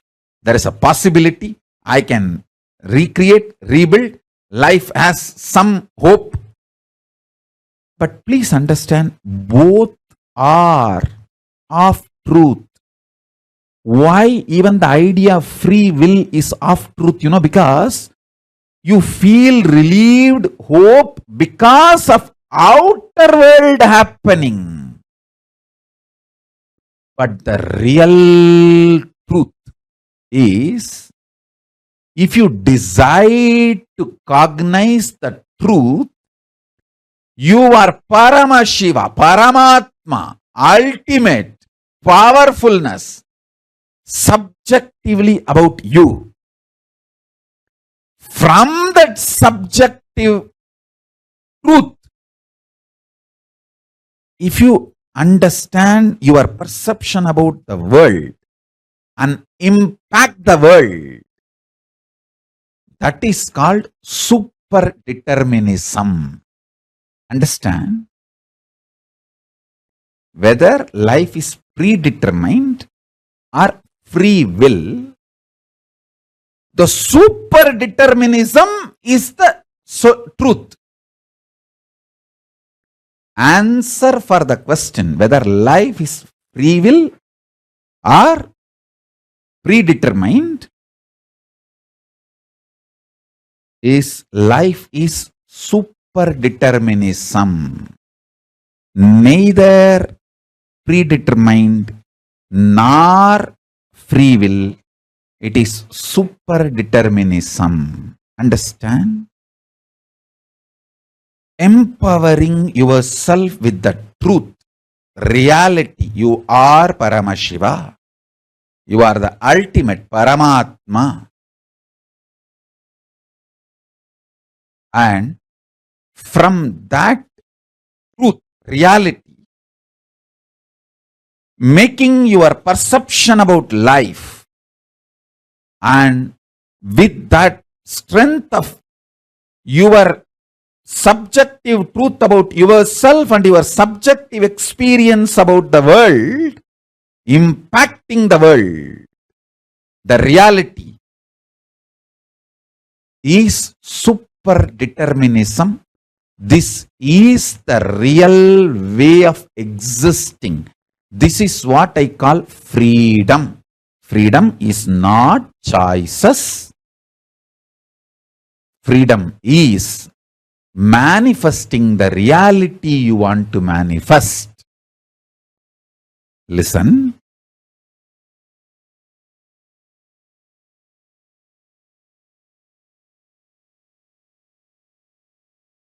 When you subjectively decide to cognize the truth, you are Paramashiva, you will see that super power of coincidence place in your life.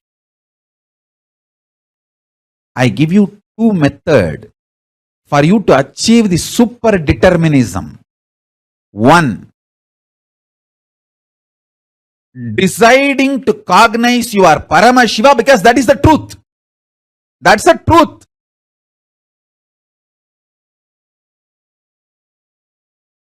And face your inner space, your perception about life and the life reality itself. With this truth, I am Paramashiva. This is what is having power over now. Life, reality. That's first. Second, always tell everything to your Atmamurti. You can pray, you can cry, you can express your frustration, you can express your joy, you can express your gratitude, you can even fight. Do everything with your Atmalinga and Atmamurti. Everything. Continuously talking to your Atmalinga and Atmamurti will give you the power to manifest what you want. Shakti. and buddhi to change wherever you need to change. Above all, bhakti, the romantic existence with cosmos. You will get all three. Constantly talk to Atmalinga and Atmamurti. Listen. Take these two as the method to achieve super-determinism. One,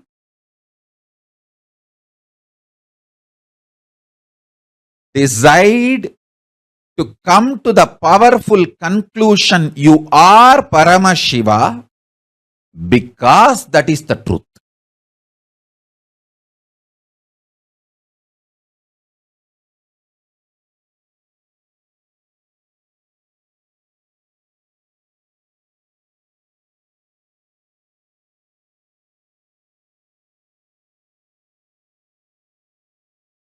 Om Paramashivoham. Om Nityananda Paramashivoham.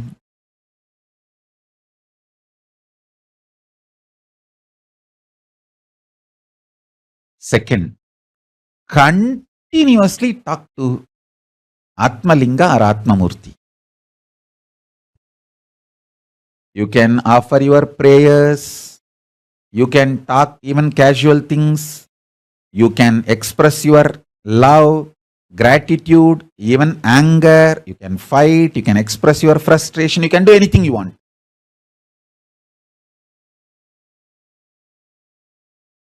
And I commit with you, I will respond to you immediately. I'll give you what you want. Shakti, to manifest your life as you want. Buddhi, intelligence to alter. If at all you need to alter somewhere your wants for your greater, better, complete life.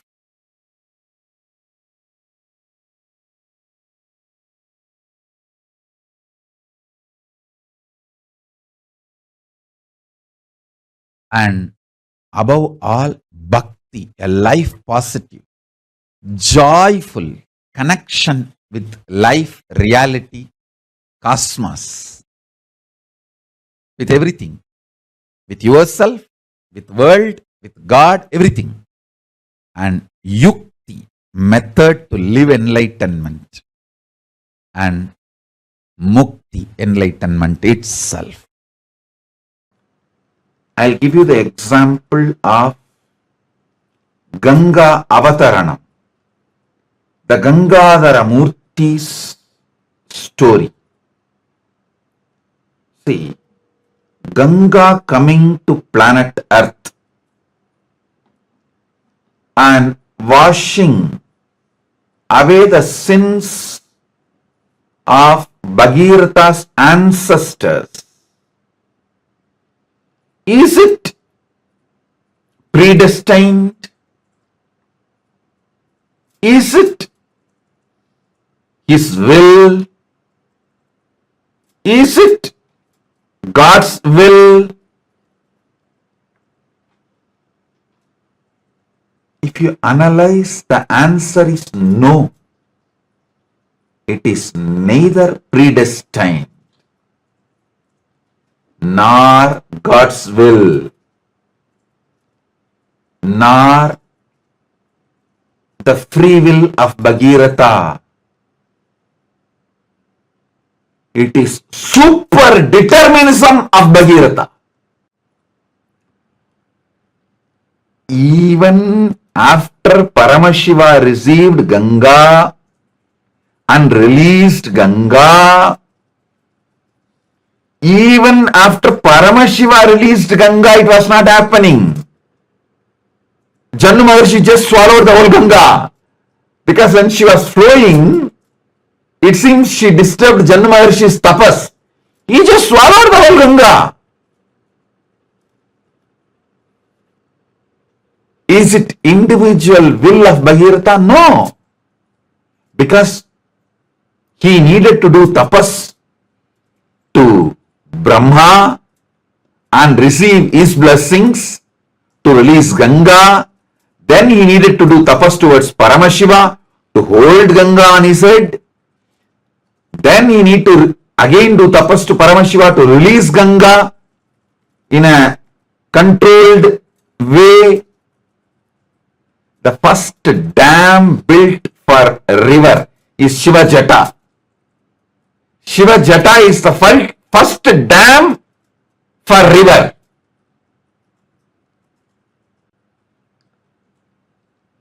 So very controlled way Ganga was released, but even after that the problem was not solved. He has to do tapas towards Jannu Maharshi and ask him to release Ganga.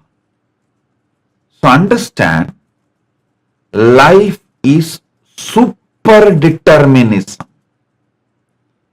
Life is super-determinism of the soul, your consciousness.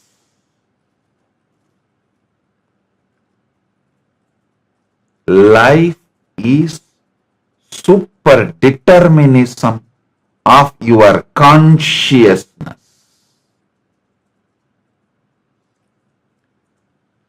Think more deeply. Meditate on this. There's a layers and layers of truths in this story. There is layers and layers of truth in this story. First,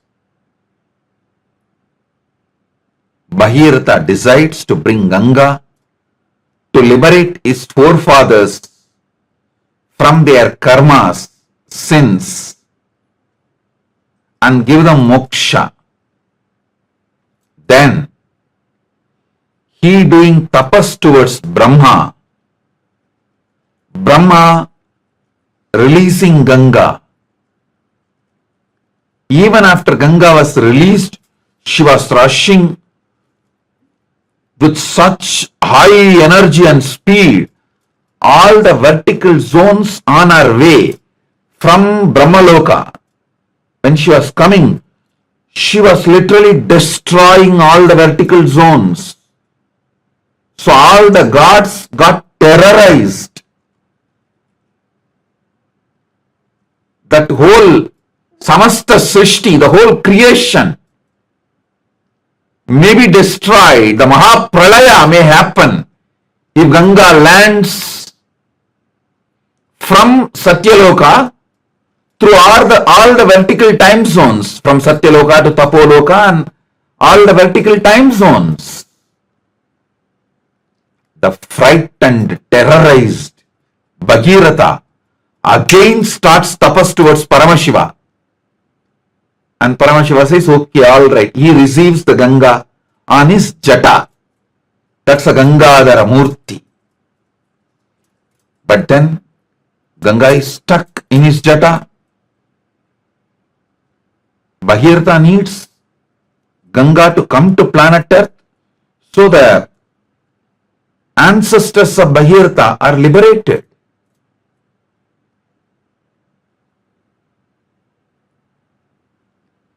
So what to do? Again, he does tapas towards Paramashiva, and Paramashiva just moves one of his jata and releases Ganga. Ganga Visarjana Murti. He manifests as Ganga Visarjana Murti. And again, when she was coming to planet Earth, the way she was flowing, excited, from Maha Kailasa to this Bhuloka Kailasa, from Bhuloka Kailasa to Manasarovar, from Manasarovar towards the Bhumi, the Bharatavarsha.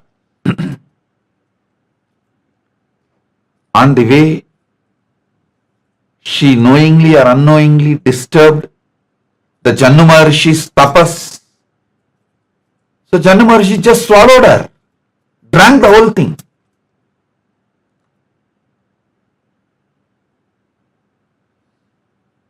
Now again, Bhagirath has to do tapas to Janna Maharshi and ask him to release Ganga.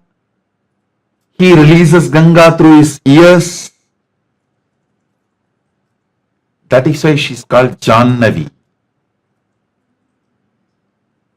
Because she was born out of Janna Maharshi, she is called Jannavi. So now, after so much, finally Ganga comes and washes away the ashes of Bhagiratha's ancestors and liberates all of them from their sins and gives them moksha. That is why Ganga has a name Mokshadayini. In this whole story, I should not say story, it's a history of Ganga. Not story, history of Ganga.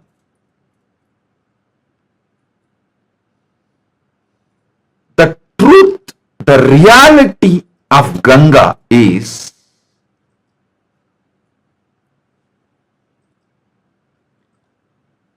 she did not happen because of destined,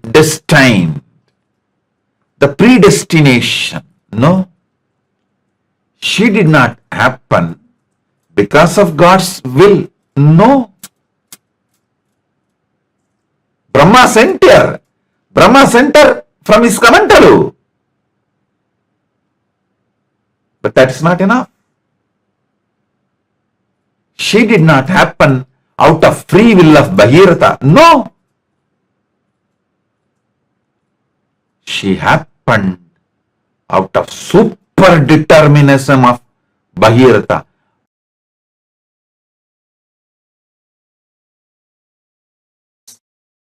The true experience is when you decide you are Paramashiva, you get power over the now, present. The power over the present gives you the liberation from all these four different theories, theologies, philosophies, rational arguments, ideas, concepts. You experience tremendous powerfulness subjectively. Because of that powerfulness subjectively, the state of Paramashiva, that's what I call state of Paramashiva. Your subjective experience about the object also powerfulness, Parameshwara. Understand? I want to express these three words. Your subjective experience of your subject, your subjective experience of the object, and the object, reality as it is. Understand these three words. Your subjective experience of your subject, yourself, your subjective experience of the object, world, and the world, the object itself. In these three, if you empower the subjective experience of your subject with truth, that truth makes your subjective experience of the object also powerful. When these two components of you becomes powerful, it impacts the object and makes what you want to manifest as life. This is the experiential reality of super-determinism. Everything else is a delusion, false. You cheating yourself, you deluding yourself with any kind of argument. No, what Swamiji says is the ultimate truth, but not for me now. Even that. Whether you are ready to understand or not, sun is going to shine and wind is going to blow, everything is going to happen as it is. Super-Determinism means empowering your subjective experience about you, your subject, with the truth you are Paramashiva. Paramashivatvamasi. You are Paramashiva.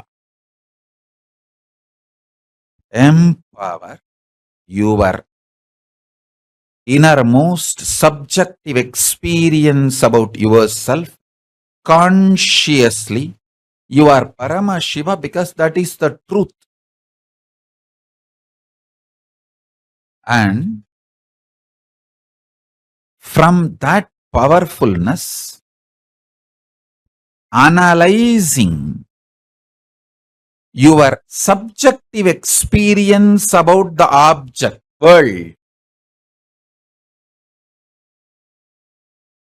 understanding everything happened in your life is just to trigger this enlightenment in you, trigger this awakening in you. Even the grahas, there is no graha, bad graha. There is no time, bad time. Only to remind you about your great truth, the grahas act.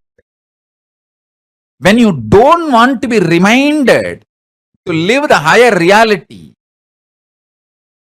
then no other way, the grahas has to make you understand. All grahas focus on awakening you.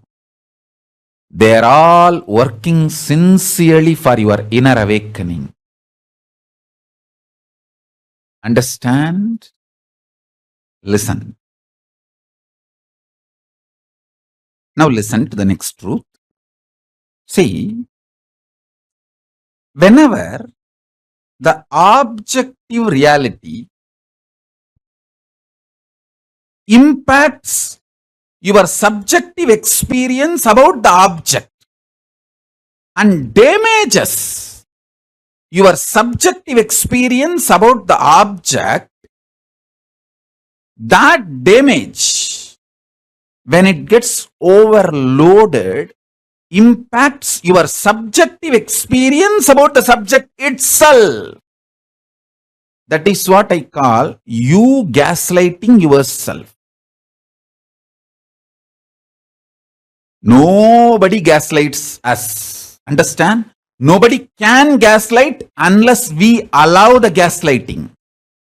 Whether gaslighting or enlightening, it's your responsibility. You allowed gaslighting of the society, so allow my enlightening.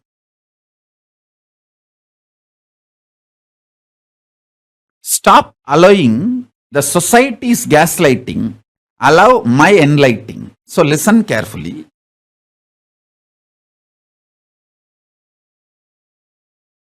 Subjective experience of the object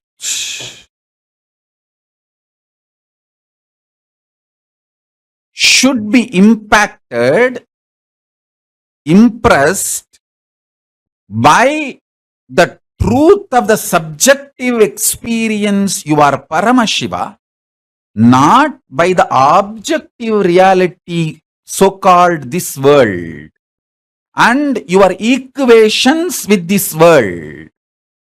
You always have wrong equation with this world. Always you feel injustice is done to you. Somehow that becomes default cognition. when you allow that pattern to get rooted in you, you damage your inner space, the subjective experience of the objective reality world. When you damage your inner space, that damage impacts your experience about your self. This is what I call powerlessness. Understand? You should know why you are not able to live in the present moment. Only then you can heal yourself and start living in the present moment. Otherwise, just teaching, oh, live in the present moment, live in the present moment. Nobody can live. Nobody can live in the present moment unless they understand why you are not able to live in the present moment. Listen. If you feel so much injustice is done to you and feel anxiety, panic attack, your subjective experience about the object world is impacted by the world, others, outsiders, everyone. And if you feel so much of injustice is done, panic attack, anxiety, all that, be very clear, you cannot live in the present moment and you are going to literally commit spiritual suicide if you make decisions from that space. You are only going to destroy yourself more and more through any decisions you make from that space. First thing, stop making decisions from the pain, frustration, anger, violence, powerlessness of the subjective experience about the objective reality. Listen to that. Listen to this truth. More and more decisions you make out of the painful inner space, deluded inner space, the inner space which is hurt by the outer world, the inner space which you allowed to be hurt by the outer world, with the idea there is injustice done to you, or the subjective reality impacted by the objective reality, the objective world, due to sometimes you blame an individual person, or sometimes you blame a situation, sometimes you blame the ecosystem, sometimes you blame the whole world.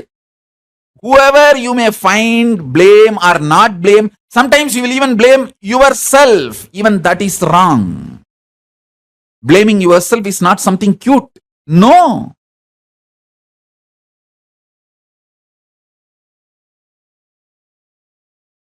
Don't say, oh, I am suffering so much. How can I be Paramashiva? Say, I am Paramashiva. How can I suffer? Change the whole thing. Listen. Don't say, I am suffering so much. How can I be Paramashiva? No. Say, I am Paramashiva. That is the truth. How can I suffer? Let truth empower your experience about you and empower your experience about the object. Let the truth empower the subject's experience about subject, subject's experience about object, and object itself, all three. This is what I call super-determinism. There's a beautiful verse. The Guru's feet is Samsaya Rakshasa Nasa Mahastram. Samsaya, doubt, is described, equated as a Rakshasa, demon, devil, Satan. Samsaya Rakshasa Nasa Mahastram. Samsaya is Rakshasa. It starts as a doubt, evolves as a hatred, ripes as denial. You suffer with 4 levels of doubts. SDHD, self-doubt, self-hatred, self-denial. LDHD, life-doubt, life-hatred, life-denial. GDHD, God-doubt, God-hatred, God-denial. And one more GDHD, Guru-doubt, Guru-hatred, Guru-denial. These 4 Rakshasas, SDHD, LDHD, GDHD and GDHD2, all these 4 can be destroyed with this one understanding, one cognition. Sit, even if it takes half an hour, contemplate.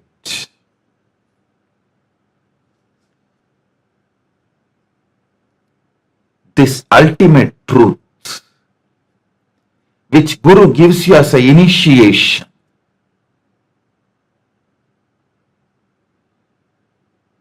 I am giving you this truth as initiation in the core foundation of the existence.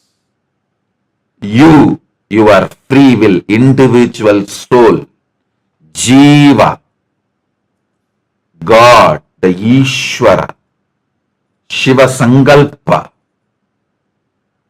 and Jagat, the natural law of the universe, Jagat, all the 3 are established, rooted, centered in the same source of the existence. All these 3 are one and the same in the core. Cognize this, and from that cognition, manifest yourself. That is called super-determinism. In that super-determinism, all the 3, individual will,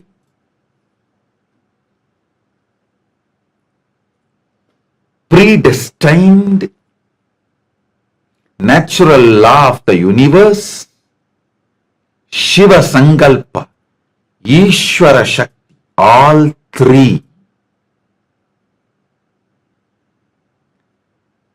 manifest synergetically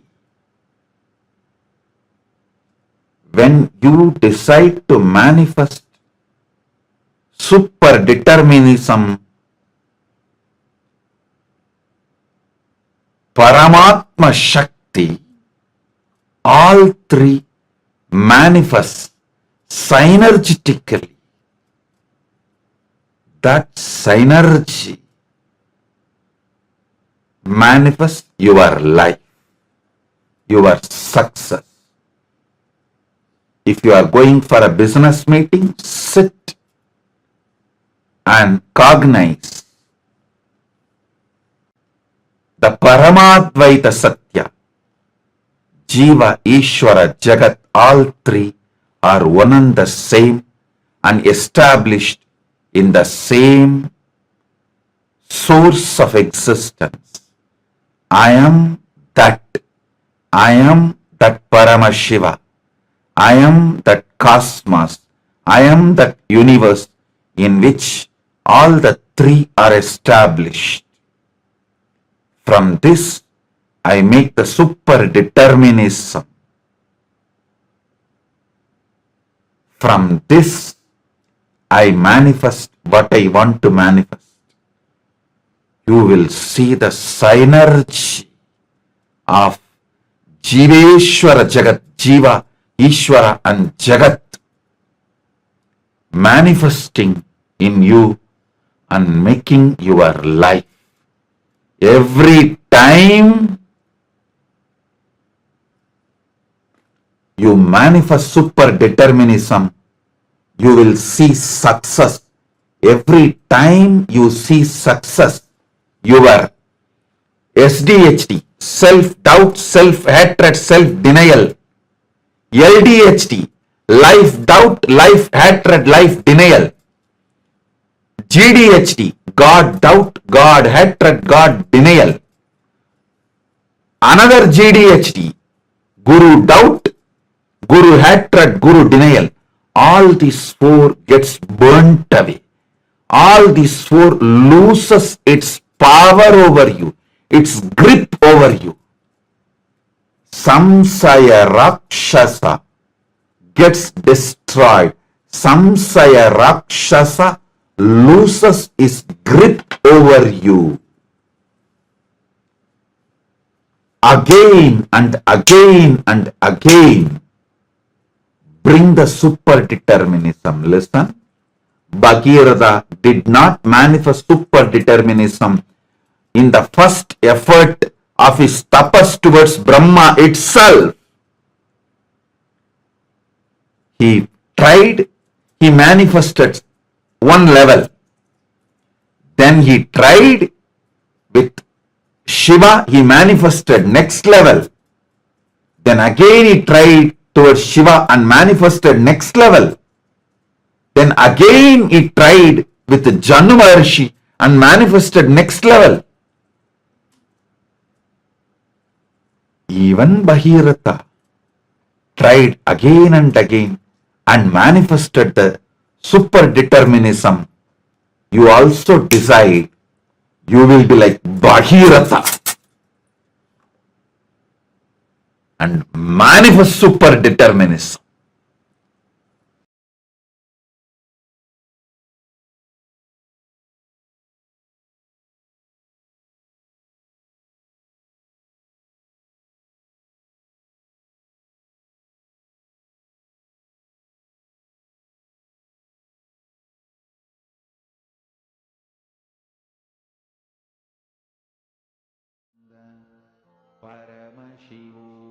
Nityanandam, to all the participants once again. That was very beautiful session. Swamiji spoke on super-determinism. Very beautifully, all of us listened the story of how Bhagirath, the king from the Surya Vamsha, the Ikshvaku lineage, got Mother Ganga to planet, what all the tapas he did. Understand? This story symbolizes super-determinism. It does not tell, oh, Bhagirath did lots of tapas. Actually, Swamiji says that Bhagirath, he meditates for one yoga to get Brahma. Like that, then once Brahma comes, blesses him. Again, it takes one more yoga for him to meditate with Paramashiva. And then after that, so that Paramashiva can be the water management, can be the dam to hold Ganga. And then after one more yoga, he meditates and asks again Paramashiva again to release him, to release Ganga. And then after that, Ganga comes down to planet. And again, tapas to Janna Maharishi for Ganga to come out from his here and so that everyone can experience Ganga. This shows the power of super-determinism. Bhagirath did not give up. He could in the first days he could give up saying that, oh, I've been meditating for a long time, Brahma's not coming. I don't want to do meditation. I don't want to do this. Let me just go surrender myself. No. Very clearly, he had the truth within himself. I am Paramashiva. I have to manifest it. That is super-determinism. Swamiji says that subject, the experience of the subject and the object itself, that is super-determinism. See, understand, subject is what? You. Your experience of the subject affecting the object. Basically, your experience that the Paramashiva The experience which you get that you are Paramashiva, the space that I can manifest what you want, and manifesting your reality and the reality itself. All these three are super determinism. I request all participants to post how many of you are understanding this. Understand? This is not like, oh, I need to do great tapas. No. Super determinism is just one power. It is like will persistence, but determined by the experience which you have. That is super determinism. And this very beautifully, King Bhagirath embodiment. I request all participants to post your experience as in today's darshan. You are going to be initiated into the power of super determinism. But you are Paramashiva. I have to manifest. I am Paramashiva. How can I suffer? Swamiji says very beautifully. I am Paramashiva. How can I suffer? Most of the time we ask questions. Oh, how can I be Paramashiva? I'm suffering so much. I'm not even able to get money from me. I'm not even able to convince my wife. Then how can I be Paramashiva? Who's the Almighty? No. Ask yourself, I am Paramashiva. How can I suffer? That is super determinism. Only understand life manifests only when you have super determinism. How many of you understand this? Because all participants, of course, if you have any questions or doubts you have, please feel free to post in the chat section. This is a very important topic for all of us to understand and cognize it. So request all of you to post. If you have any doubts or questions, so you can post your understandings also which you got from this beautiful satsang, beautiful revelation Swamiji spoke on super determinism. Take a moment and share whatever it was that Swamiji revealed to you, whatever you felt was a powerful cognition that you got, a new understanding. Basilaya, Ma Shreya Gupta, did you really get a new understanding about this whole idea of whether life is okay? Ma Tanya Yafusa, I believe in all three of them have the free will to make righteous decisions. Did you get a new cognition about what super determinism is as you are listening to this? I request everyone to post. I see so many new people joining. Nityananda, Mariana Pradayani, Manandeshwari, Masarala, Mazentiao. Request all of you to settle on camera, orient out. See, we can have such beautiful understandings, such beautiful cognitions, the more and more we listen from Swamiji about this greater truth. So let us now understand what Swamiji says. How can you manifest the super determinism in life? See, Swamiji says that empowering yourself with the truth, reality that you are Paramashiva, you are the ultimate Paramatma. And from that truth, reality, making a perception about life, and with the strength of your subjective truth about yourself and your subjective experience about the world, impacting the world, the reality that is super determinism. So basically, let's understand this. Subject is you. The experience of the subject impacting on the object, that is your powerful cognitions, your experiences which you're getting from this program. And the object itself, the reality, like your current day, day-to-day lifestyle, that is your object. So that is super determinism. When your own experience of yourself defines the way you interact with the world and changes the world, it is super determinism. Right now, how do we all live? Something happens in the world, so that affects our experience of the world and it affects us. Am I right or not? Like, let's say there is a person is about to crash when you're driving on the highway. So that's something happened in the outer world.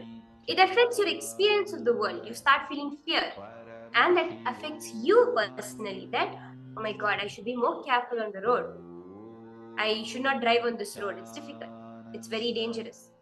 What happened in the external reality affected your experience of the reality and affected you ultimately. When you hear something from the outer world tells, if you have knee pain and you're above the age of 60, you may want to check with your doctor for osteoporosis. Something happening in the outer world affects your experience of The world affects you, and you do go to the doctor and check if you have osteoporosis. But super determinism is nothing but you deciding, I am a yogi, so I will interact with the world as a yogi does, and the world will change to support you becoming a yogi. Are we all understanding the difference between how we live our life and what super determinism actually is? Now, I request all participants take down at least 5 aspects of 5 areas in your life where you are experiencing suffering. It can be any field. I request all participants, please be open up yourself, as in today's darshan, you are going to convert your sufferings into miracles. You're going to convert your sufferings as solutions. I request all participants kindly, sincerely do this wonderful exercise given by Swamiji. So now, I request all participants now pin down 5 areas in your life where you're suffering, where it's stagnant for you, where you're not able to manifest anything you want. Like many times when Swamiji says, you are Paramashiva, wake up to the reality. Inside ourselves, inner chat will say, what is this? Can't even handle anything anyway. Can't even handle your own wife. Can't even handle your own boss. How can you be Paramashiva? I request all participants, kindly write what are the areas you're experiencing suffering. Now you are you. Not asking you to cognize yourself as Paramashiva or anything. No. Current day, this is what I'm suffering from, and I want a solution for it. How many of you want a solution for all your problems? All of us want the solution for our problems, for our suffering. This is the solution. Super determinism is the solution. So, request all participants now pen down 5 areas or 5 aspects in your life where experiencing suffering, stagnant, difficulty in manifesting your reality. Kindly please write it down in details or request all participants. And also request all participants to, those of you who are not in cameras, to please come on cameras and be nice interactive session to have with all the participants so that you too can experience the super determinism within yourself. So request all of you to come on cameras.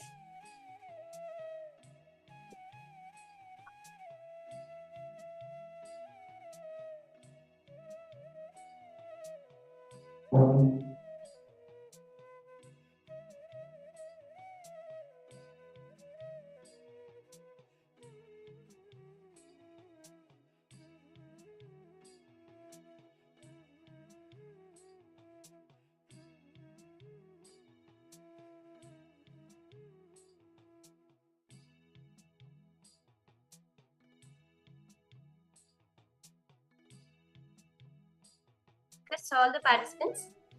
You can go ahead and just look in and see 5 aspects in your life. Where are you suffering?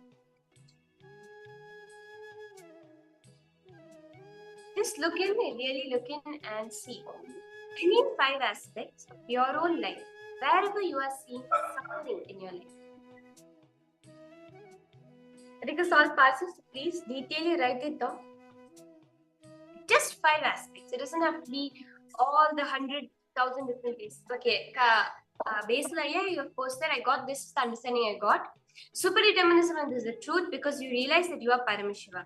And if you are Shiva, everything is yours and you have power over the now. So as Swamiji said before, you can rise from deathbed if you want to, but you have to want to. Yes, that is exactly a beautiful cognition. Yeah. Now let us make that cognition as your experience. Wherever we are seeing ourselves that I am suffering in this, we have to realize it is we who are manifesting. So I request all the participants to write down, everyone to write down 5 places where you feel that you are intensely suffering in your life currently. Not something in the past, but something that is happening now, in the present moment.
Now decide whatever sufferings you have written down. I hope all of you have penned down the 5 major sufferings. Now decide, I am not going to tell Paramashiva, I am not going to tell Swamiji how great my sufferings are. I am going to tell my sufferings how great Paramashiva is, how great Swamiji is. Don't say, I am suffering, how can I be Paramashiva? I am Paramashiva, how can I suffer? Beautifully, the composition by the great saints, it says, I will never ask you to remove my suffering, I will only ask you, show me how my suffering is irrelevant. See, because that is the truth. It is not that we are suffering, we are not recognizing that we are Paramashiva and therefore we are suffering. So now in the second step of this process, change the whole thing. I am Paramashiva is the truth. How can I suffer? So you have all written down where all you are suffering, right? Recognize it. Look back at what you have written down. See each aspect and see what is the real cause of that suffering. Looking to see the real cause, the real source, why the suffering is happening to you in your life. See, when we see the whole problem from a second person point of view, naturally you only feel it you are being attacked, you are the fault, you'll feel that. But when you see it from a third point of view, say for example, if you are in the ground floor, you'll only have a certain viewpoint to see of the road. But if you're standing at the 10th floor, you'll have more vision. You can see more of the road. So understand. Now I request all participants now all of you have written down your suffering. Now look from the angle of a third person. As Paramashiva, look at your problems. You will see when you analyze yourself from a third point of view, you'll exactly narrow down the root cause. Why it manifested into this level? What is it that manifested to make it become like this? See, take this example that Swamiji is giving us. I want to manifest a conversation with my senior manager today for a promotion. But it hasn't happened for so many days. So I'm feeling very powerless about it. Something simple. You really want to talk to your senior manager for a promotion, but it's just not happening. You're really feeling hopeless about it. Now recognize, I am Paramashiva. That is the truth. How can I suffer? Analyze, look in and see.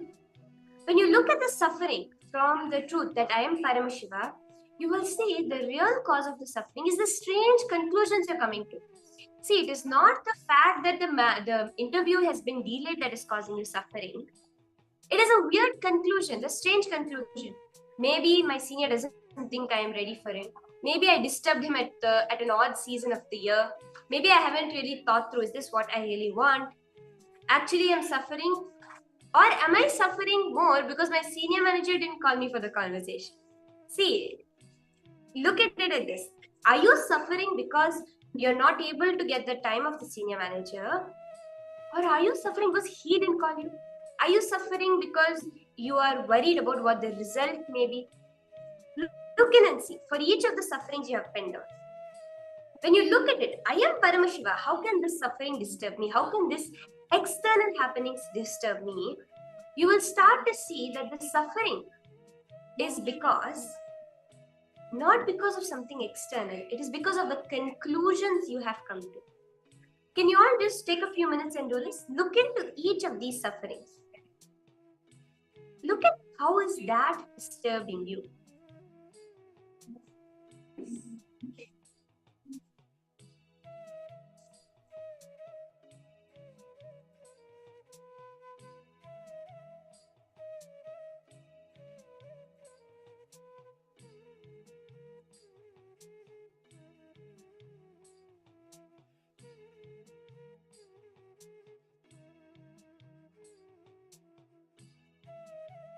Nityanandam, Yogesh Goyalaya, I see you have just joined.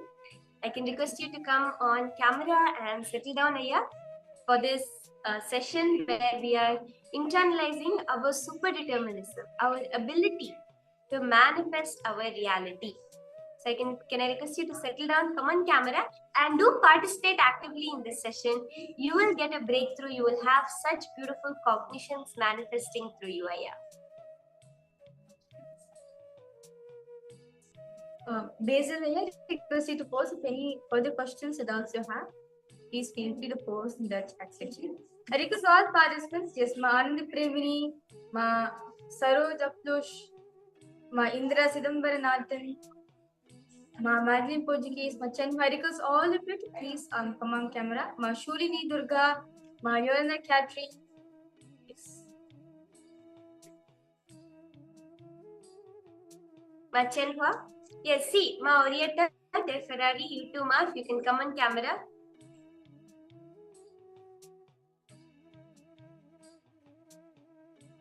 So now, furthermore, as we understand, hope all of you have finished writing down, cognizing that the source cause was some other assumptions that you made. Now, the beautiful technique that Swamiji is revealing, tell everything to your Atmamurti and Atmalinga. You can pray, you can cry, you can express your frustration, joy, gratitude, you can even fight. Do everything with your Atmalinga and it will give you the power, the Shakti, manifest what you want, and the Buddhi, the intelligence to change wherever you need to change. Above all, the Bhakti, the romantic existence with the cosmos. So I request each one of you from today onwards, decide to start talking to Swamiji, either your Atmalinga or your Atmamurti, for everything that happens. See, Swamiji says that anybody in this world can judge you. Anybody in this world can say anything to you, but I do not judge. That is the one commitment Swami gives for all of us. You may be whatever you are. You may be from whatever background. I will not judge. Just open up yourself to Swamiji. I request all participants, actually you can try this also. Whenever you're at home, or whenever you feel it's really difficult, or you feel like I do not have anyone to talk to me. I just feel like I just want to go and make us you have this feeling, I just want to go scream at one place where I just want to be alone. Don't want to have any interaction with the society. At this moment of time, go and talk to Swamiji. Express out yourself to Swamiji. You can do anything. You can cry to him, hug him and cry to him, scold at him, get angry at him, do anything you want. Swamiji will take it.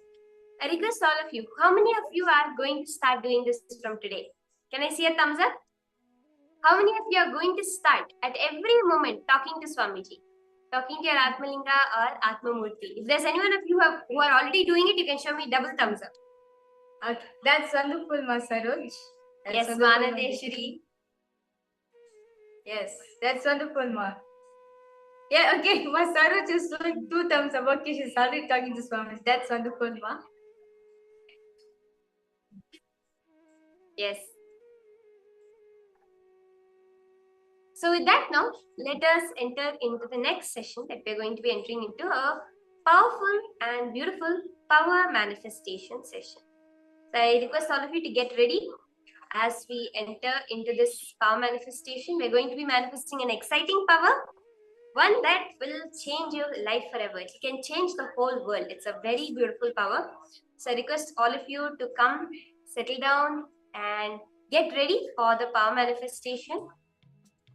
See, I request all participants to call this, okay, you may be wondering, okay, why are today playing with nature-related powers? Like, you want to get comfortable, like powers like body scanning, or remote vision, or third eye reading, or some even consciousness or matter.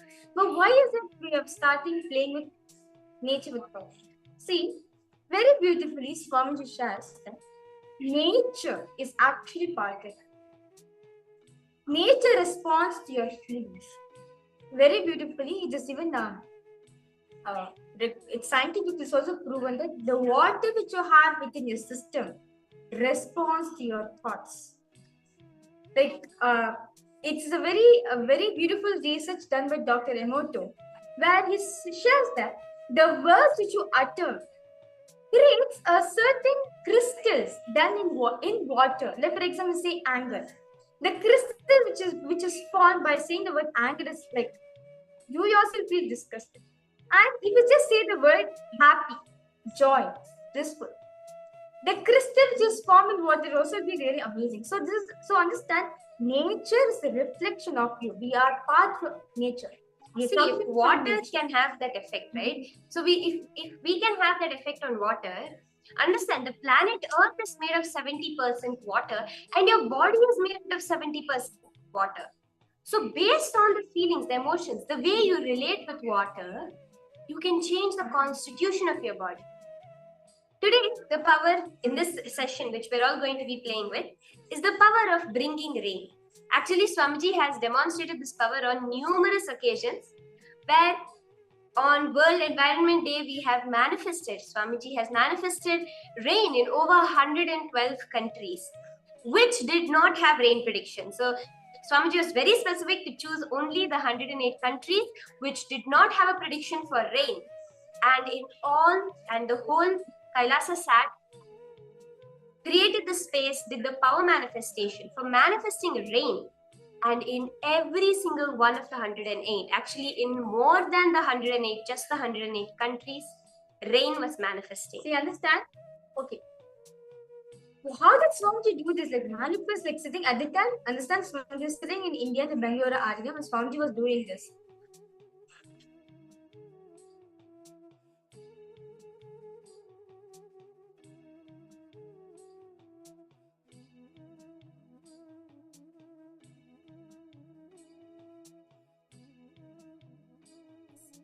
Swamiji manifested the rain in 108 different places. So not countries, I complete for that.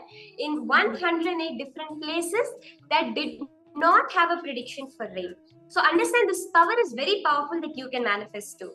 So actually, Swamiji was sitting in the article as a Bangalore Radha, and Swamiji said that I'm going to be manifesting this power on the World Environment Day. And we're like, okay, Swamiji. When Swamiji says it will actually manifest. So Swamiji came, Swamiji announced the satsang, and that's it. Swamiji was very clear within himself. I am Paramashiva. It has to happen. That is super-determinism. That's it. Literally, the whole, when we're getting the results of these places, literally they were saying, devotees were sharing that rain was pouring like anything, as if you've been to a waterfall and there's large amount of water which has been pouring.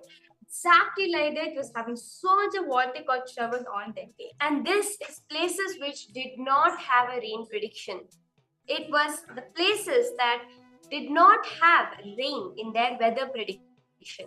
See, this power not only is good to have, it opens a new possibility for what people perceive as problems or climate change. That is why Swamiji says Hinduism has the solution for everything. So let's now get into the manifestation. All of you are going to be opening AccuWeather.com and choosing a particular country which does not have rain prediction, and you're going to manifest rain over that. So I request all the participants now, you can take out your phone. If at all the country, the place you are currently in does not have a rain prediction, you can do it in the place that you are in also. And if it is raining in the place you are, you can actually stop the rain with this power. So you can go ahead even manifest it in the place that you are in to rain or to stop the rain. It's a very, very beautiful and fun power that you will really enjoy. So I request all the participants now to get ready, settle down. Just connect to Swamiji. Remember, you are Paramashiva. What you say will just manifest. What you decide to manifest in your reality will just happen. Just through the power of super-determinism, you will be able to manifest this. So because all participants now, go ahead to the AccuWeather and please check. Please choose a place where there's no rain prediction, and you can also post in the chat for the place which you're going to be manifesting. Ma Tanya is saying, I don't have my linga yet, but I talked to his photograph. That's perfect, Ma. The Atmalinga or the Atmamurti, if you do not yet have the Atmalinga, you can talk to the Atmamurti, and I'll also have someone reach out to you, Ma, in such a way that you can get the linga as soon as possible. It's available in all the temples worldwide, so we can have someone to reach out to you also, Ma, to get you the linga. Till then, yes, talking to his Murti photograph, the Atma Murti is also perfect. So actually what you can do, Ma, you can get the Atma Murti printed. So we have the specific image of Swamiji that is blessed to act as the Atma Murti. You will find it at kailasa.org. You can download that and you can print it in a 3-foot size. cut it out and you can have your own personal Atmamurti of Swamiji. Yeah, you can put clothes for him, you can put garland for him, or you can also feed him the food. You can do anything with him. So understand? Just living with Swamiji, life is just miracle. So I request all participants, if you do not have an Atmamurti, you do not have a linga, I start talking to Swamiji. Start talking to, or you can at least print the photograph and talk to Swamiji, or you can also reach out to your nearest Adinam, nearest Kailasa, which is there available, and you can go request them for an Atmamurti or for a Atmalinga, so they can start talking to Swamiji.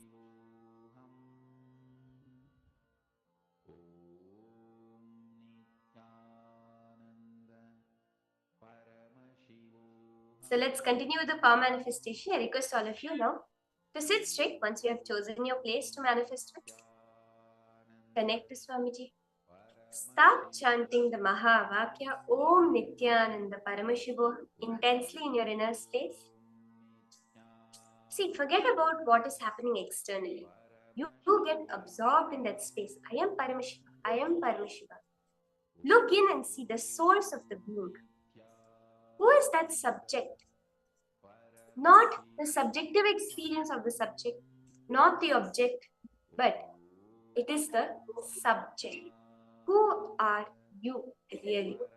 Look in and try to look at that source, and you will see the power manifesting beautifully through you.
Continue to connect to Swamiji. If any of you are having any questions, doubts, see, any self-doubt, self-hatred, self-denial comes up inside, just drop it at Swamiji's feet. Remember again, hey, I am Paramashiva. How can I have self-doubt? I am Paramashiva. How can I have self-hatred? I am Paramashiva. How can I have self-denial? Just say these. Remember this powerful cognition as you do this round of power manifestation.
So the participants now can go back, check the weather change, but also remember that this power manifestation round is supposed to be for 42 minutes, Swamiji has revealed, as the science of manifesting is power. So you can put an alarm and go back and check in 42 minutes also to see how this power of playing with the Vatavarana, of being able to create rain when you want, stop the rain, everything is completely as you as Paramashiva can do it.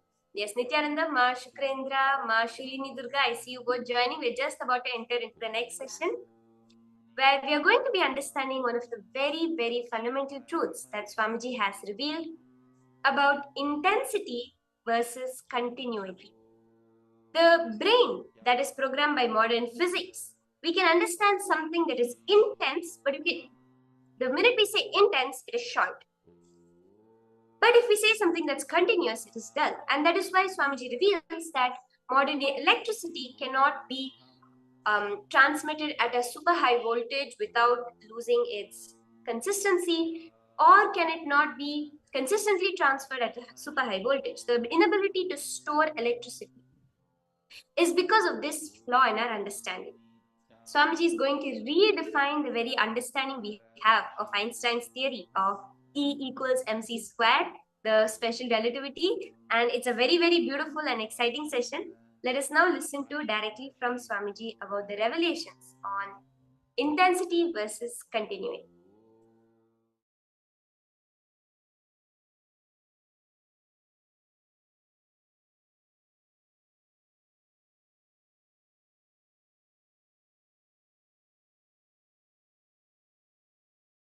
Human beings do not know to store the electricity without reducing its intensity. Understand? Still human beings don't know. The blind spot why human beings are not able to store the electricity without reducing its intensity, because their brain is not at all capable to understand the higher intensity does not need to be reduced for continuity. Non-veg brain knows only ups and downs. It cannot be in up continuously. Only a person who knows continuous up is possible. He can grasp without reducing the intensity. Continuity is possible. Never a common brain understands intensity and continuity, infinity and continuity. Some of the major scientists and their theories I am debunking. E equal to not mc square. Cannot be mc square. What is mc square? The difference between intensity and continuity. What is energy? What is matter? Matter is continuity. Energy is intensity. What do you call as matter? Anything continue. What do you call as energy? Anything intense. The intensity and continuity is separate for a non-veg crooked brain which has seen only ups and downs. Only a vegetarian brain which can retain the experiences continuously without losing the intensity can understand M and C is not MC. It is MC. MC cannot be squared because it is not M and C. Any up cannot continue is the root pattern of non-veg brain. Only a vegetarian brain, organic brain, which has grown organically can understand intensity and continuity are not only opposites, they are not two different things. This Western symbol of infinity itself is intensity and continuity's conflict, ups and downs. Eastern symbol of infinity is this only. Eastern symbol of infinity is linga, bindu. This only. No ups and downs. Western symbol of infinity is this, ups and downs, conflict. Because intensity and continuity cannot be grasped by non-veg brain. Intensity is energy, continuity is matter. That's all. All continuity is certain intensity and all intensity is certain continuity. All M is C and all C is M. All C even while they were C, M. All M even while they were M, C. Brain, which can grasp intensity and continuity, will not be two word or two experience or two definition. A brain which can perceive intensity and continuity are not two separate. That brain can draw the circuit and handle electricity, store it without reducing its intensity. Agastya puts a battery circuit. The initial charging of that battery has to be done by the person who makes it. His body, his biocurrent, bioenergy. Whoever first programs that battery body, after that it will function forever with that programming. If I believe energy and intensity are simultaneous happening, that way that battery will be charged. If I believe in my core, energy and intensity is separate and one has to be compromised for the other, it will be charged that way. It will continue to function in that way. Cognitions matter in circuit of physics because chemistry of the physics functions by cognition. Ability to be realizing MC is your state. No M, no C separately. Intensity and continuity is natural. Whenever you get high, you always believe that is not going to be natural. You are so clear the intensity is not going to be continued. You believe it so strong and you want to conform to that belief. Intensity is energy, continuity is matter. And the brain, which is made to believe both are not one, suffers forever. This is what is cosmic bipolar disorder. If you are made to believe intensity and continuity are separate, which is not, you call this as a matter because it is continuous. Naturally, it has intensity. You call the sound as energy because it comes and goes. But you need to know that also as a continuity. Continuity and intensity are not guna, they are svabhava. Attribute and attitude is different. Understand? Paramashiva starts with understanding. Starts with the revelation. Yatsvarupam nijam suddham vyapakam sarvatomukam. My real form is true and pure, all pervading. Vyapakam means anywhere the I is experienced, he is there filling you. Understand?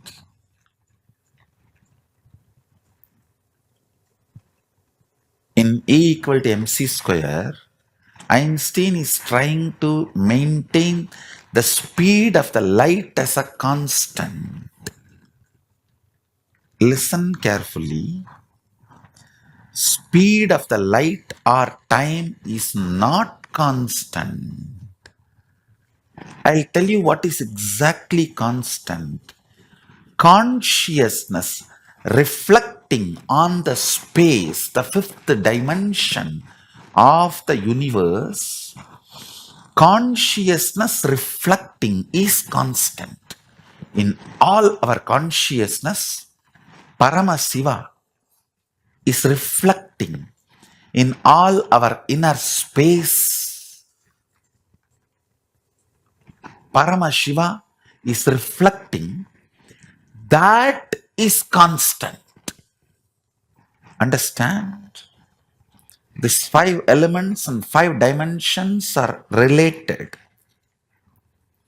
Length, breadth, depth, time and space, earth, water, fire, air and space. These 5 are connected. Listen carefully. When Paramashiva, cosmic consciousness, reflects in your inner space, that reflection is constant in all beings, not speed of the light or time. Time and speed of the light is not constant, but the way superconsciousness, Paramashiva, reflects in your inner space is constant. Means the way cosmic consciousness dances, reflects in your pure inner space. The way Sadashiva dances in your Chidambara is constant. All the beings who feel Aham, he exists in that. That is the only constant. Understand?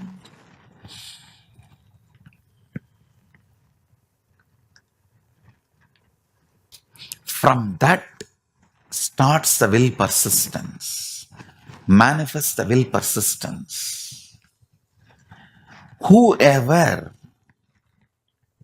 gets back to that source from which he is reflecting, all of them fall into that space called oneness, which is constant. Paramashiva is equivalent to the will persistence decision to look at the source by the reflection. The constant in the cosmos is feeling of Aham. There is nothing in the cosmos which does not feel the Aham, including stone, Stavara, Jangama, everything feels the existence of Aham. When Mahadeva, Paramashiva says, Vyapakam, anything which feels Aham, he is in that. Listen carefully.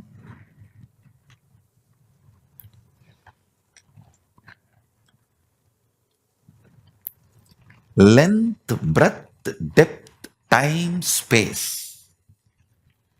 The pure consciousness reflects on the space. That reflection is individual consciousness called Aham. The frequency of that reflection is constant in everything. But the side effect of that reflection, will persistence, is not constant in everything. Reflection is constant. Will persistence is not. So based on your will persistence, your life is decided. If you know the vision why the traffic rules are developed, even if there is a ticket, you will not collapse for it. You will not take sad decisions about your life. Understand? Almost 99% of the time, you invoke such worst life destructive decisions due to your temporary sadness. you do the decisions which permanently damages your life because you are temporarily sad. Understand? If you just remove that one quality from your life, you will ever be blissful. I tell you. If you have the vision of the cosmos, you will never make permanently damaging decisions in your life because you are temporarily sad. For example, I'll give you an example. You jump the red signal in the traffic and cop gives you ticket. Out of anger, arrogance, you pick up the gun and shoot him. So you have permanently damaged your life due to temporary mood swing. A person who understands the vision why the traffic rules are developed will never pick up the gun on cop, even if the cop has done a mistake. He knows this can be argued, debated, and the outcome will, even if it is going against you, will not be permanently damaging your life. But picking up a gun and killing the cop is going to permanently damage your life. Understand? All the damage in your life is because of the delusion, forgetting the cosmic vision and making the decision which damages you permanently due to the temporary mood swing. The apasmara will not be able to make you do actions if you remember your cosmic identity. If you remember the constant in you, which is your Chidambara, where the cosmic reflection Paramashiva, cosmic source Paramashiva is dancing in your pure heart Anandagandha, your inner space. Listen, cosmic Paramashiva is like a sun.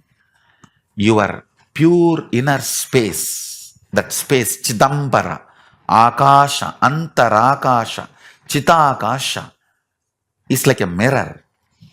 That sun reflecting in this reflection is called individual consciousness, Pratyagatma Chaitanyam. That is the constant in all beings. This constant's first side effect is will persistence. That is not constant in all beings. The quality of your will persistence decides whether your life is going to be stuck in time or depth or breadth or length. You remembering which is constant in you and which is not constant in you will not put you in a delusion where you make permanently damaging decisions of your life due to temporary mood swings. Guru is the person constantly resides in the constant and supports your will persistence to get back to your constant. So here I am projecting article researches. I am studying all this and I want all of you to study 5 huge mistakes Albert Einstein can never take back. Study this and get ready, all these references. Then I'll explain what I really wanted to tell you all. What is exactly energy and what is exactly matter and what is exactly cosmological constant. Understand? The cosmological constant.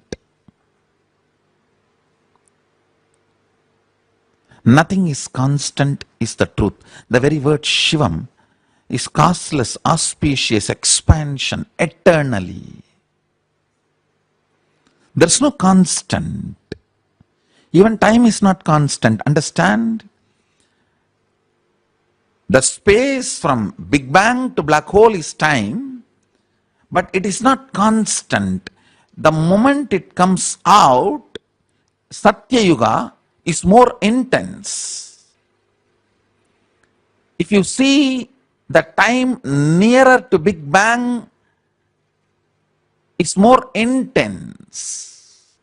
Time nearer to black hole is more longer. Time is not constant.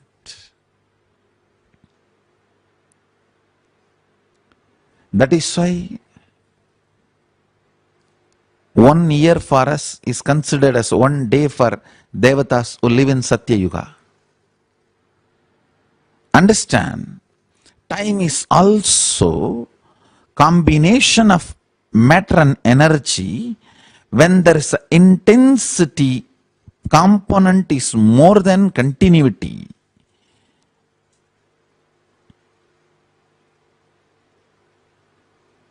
It's called Satya Yuga.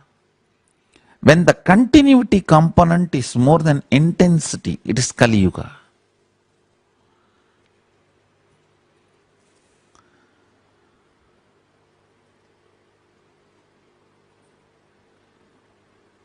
So I want all of you to study these articles and understand a legendary status. He is legend, no doubt. Albert Einstein is legend.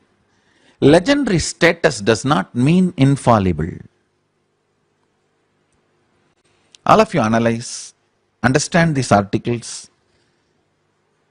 Maybe after 2-3 days, after all of you internalize this, I'll explain why I am saying E is not equivalent to MC square. In a thorough, logical, rational, scientifical, very analytical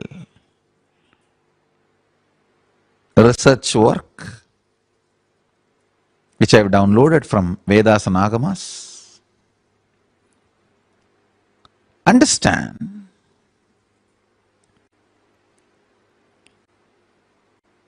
if you are constantly driven by fear of the unknown, you are never going to explore the possibilities of the universe. Whether about the mutants or aliens, you need tremendous love and friendliness. The feeling there is nothing to lose. Let's coexist. I tell you, fundamentally you need to understand you cannot die, you cannot disappear. Your existence is eternal.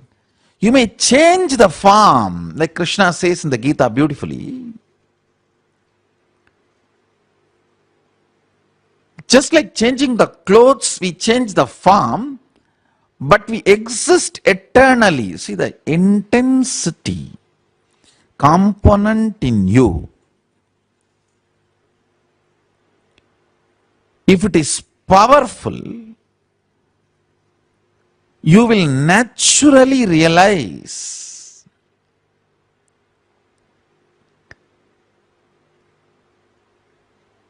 there is no discontinuity.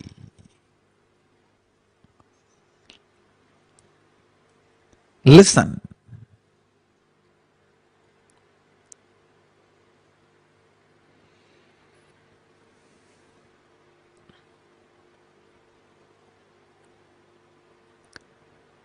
When intensity of your existence is raised in your living space called Aham in you,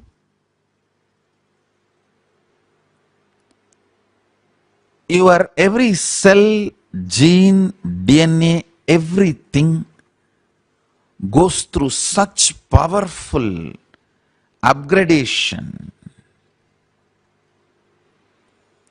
such a evolved state, your system gets capacity to get into the higher dimension. That is why the Vedas and Agamas say if you give money in charity, if you are doing dana with the right context, you get the punya to reach the Kailasa. It is not lie, it is not joke. Please understand, Paramashiva loves you, he will not lie to you. When you love somebody, you will not lie to them. With the right context, when you give away, it means the intensity of the life and superconscious energy is so much in you. You have so much of confidence and strength and powerfulness.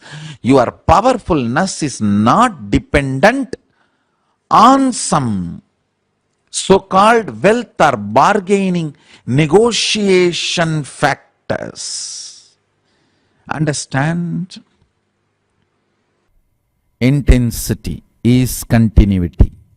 Continuity is intensity.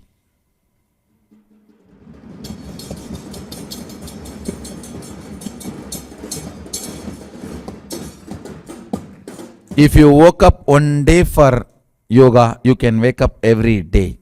If you have manifested one power, you can manifest every day. If you manifested one power, you can manifest all powers.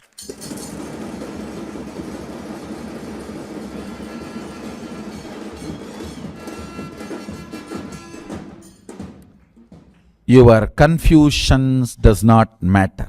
All your confusions is psychological.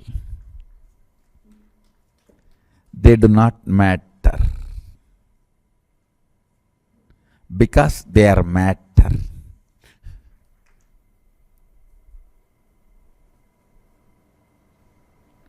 I am seeing very clearly people who are able to gather only higher cognitions, powerful cognitions, like intensity is continuity and continuity is intensity. Whoever is able to grasp and cognize these powerful cognitions are only able to stay now in Kailash. See, the quality of the cognitions of the people in Kailash is drastically going higher and higher.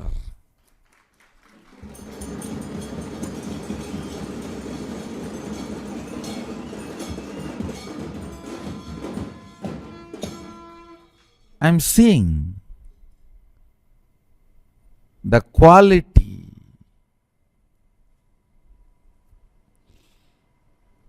See, you are nothing but the software with which you are operated, and the apps which can function through you. That's all. You are nothing but the software which is fundamental, which is through which you are running, and the apps which can manifest through you. The apps are the powers, software is the convictions you have about you.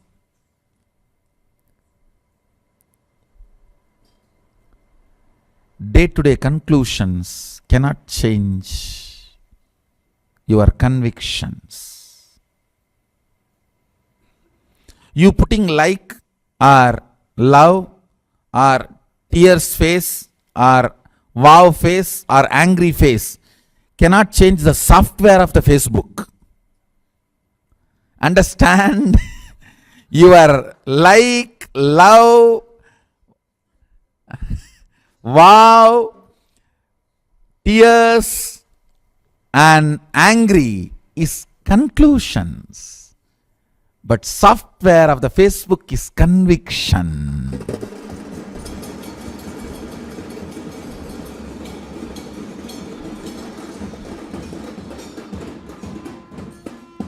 This cannot change that. That can change this, but this cannot change that.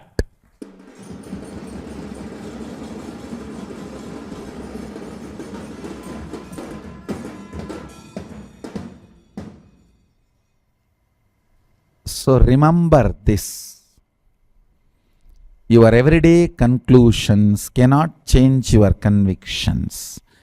Conclusions are depth level, convictions are space level. Length, breadth, depth, time, space. Convictions are from the space. It is from space to space. Conclusions are only up to the depth level.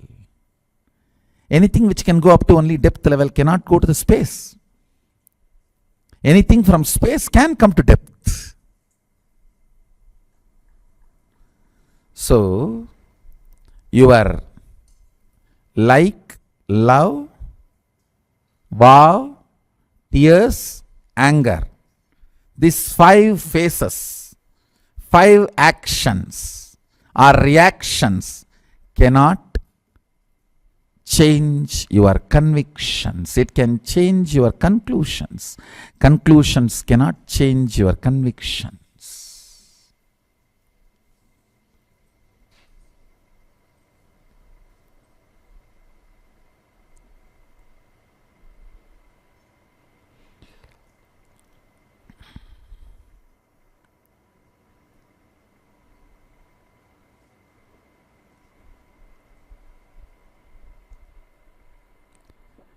And if you are expecting everyone to accept you, only then you will be convinced about you. Somebody goes to God and asks, "Oh God, bless me that everyone should accept me." God said, "Hey, even I don't have that boon. What are you asking?" Even I am not accepted by everybody. So understand that your conclusions does not reach convictions. Convictions are convictions because they are truth. That's all. You are Sadashiva because that is truth. Power manifestation, powerful cognition manifestation can strengthen your conviction, but powerlessness cannot reach your conviction. It can only reach your conclusion, cannot reach your conviction.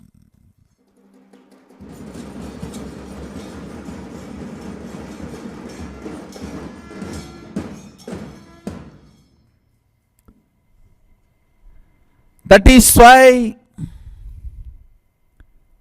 Vedanta says God is beyond the reach of your mind and words. Vangmanadi. Understand all your problems and difficulties and intensity losing its continuity. If you stare at them, you will understand how your confusions has been wrongly branded as conclusions.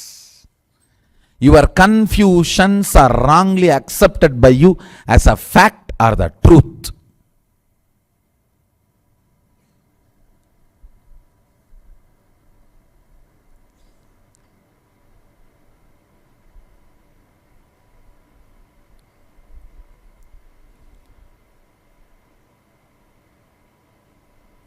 I want you all to do this exercise.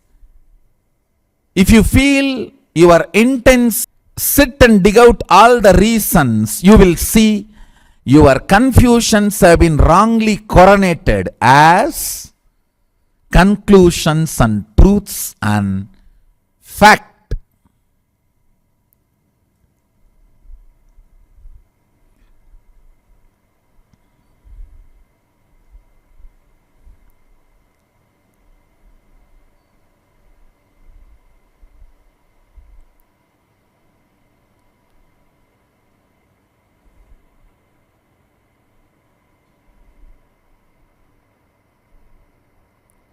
In reality, there is only two: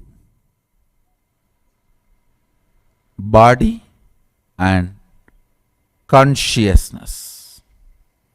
there is no psychology. There is no psychology.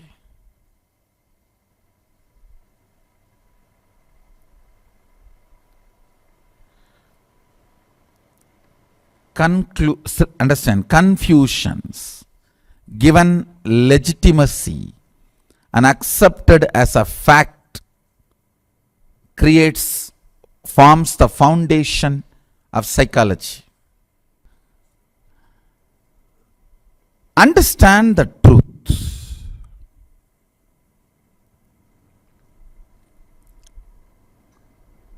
This is too important. Listen.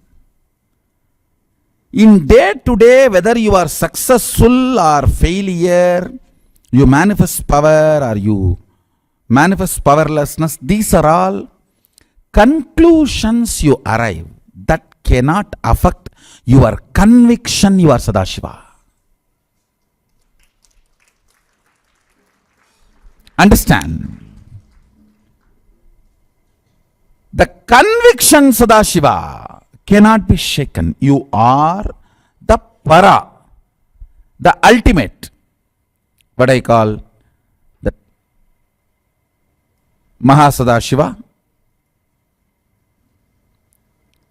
As I usually tell, that Brahmins call Parabrahma, Vaishnavites call Paramapatam, Shaivites call Parashiva, Shaktas call Parashakti. That para, the space of para, you are that. The independent, intelligent, active, inspired, charged up, passionate embodiment of Ananta Kalyana Gunas. All the auspiciousness. That conviction cannot be shaken by everyday conclusions changing or moving. Listen. Because your conclusions every day goes ups and downs, you feel the intensity is not continuity.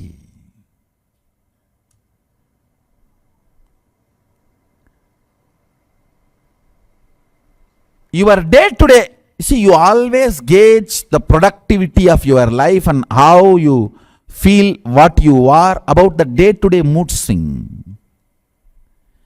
Your day to day mood swing cannot be used to question the convictions about your existence. I tell you, all the mood swings you have because of your stomach related chemicals ups and downs, and the actions you do, reactions you do, the so-called good, bad, everything is dead. It doesn't come with you. The moment that fire, Jadaragni, is put off, all the actions and reactions related to lust does not come with you the moment Kamagni is put off.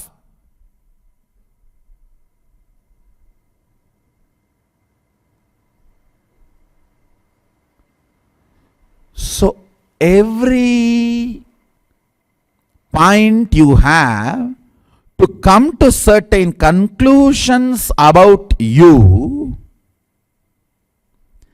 cannot question your convictions about you. You are Mahasadashiva is the conviction about you.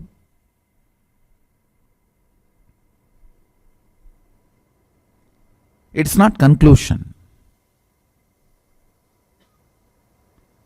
Understand, that's not conclusion.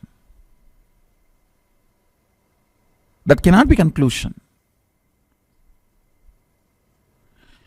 Your day-to-day actions, reactions, good, bad, right, wrong, victory, defeat, losing battles cannot be called as losing war.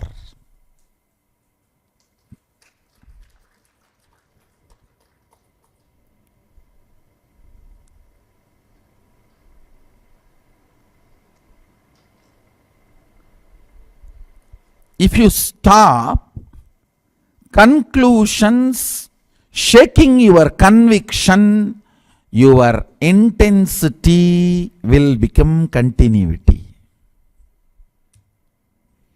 Your intensity will not come down. This is the most important understanding you need to have, not practice. Understanding you need to have to continue to manifest powers.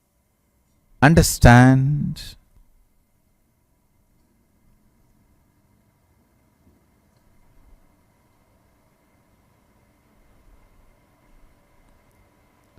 Take this up for next 11 days. Recording psychological experience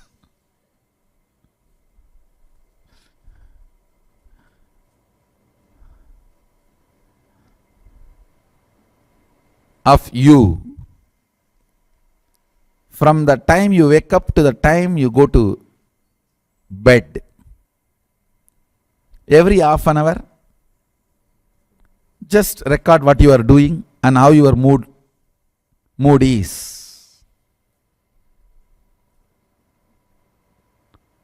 It's just for you to see you. Within 11 days you will understand where you are heading. Just if you know where you are heading, simply you will align yourself. That's all. Smaranat Mukti. Remembrance is liberation.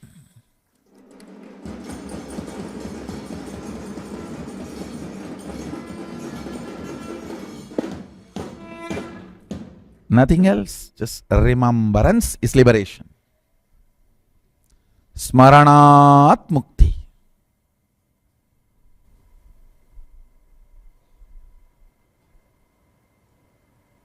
Not giving legitimacy to your confusions, not coming to the conclusion your confusions are fact or truth,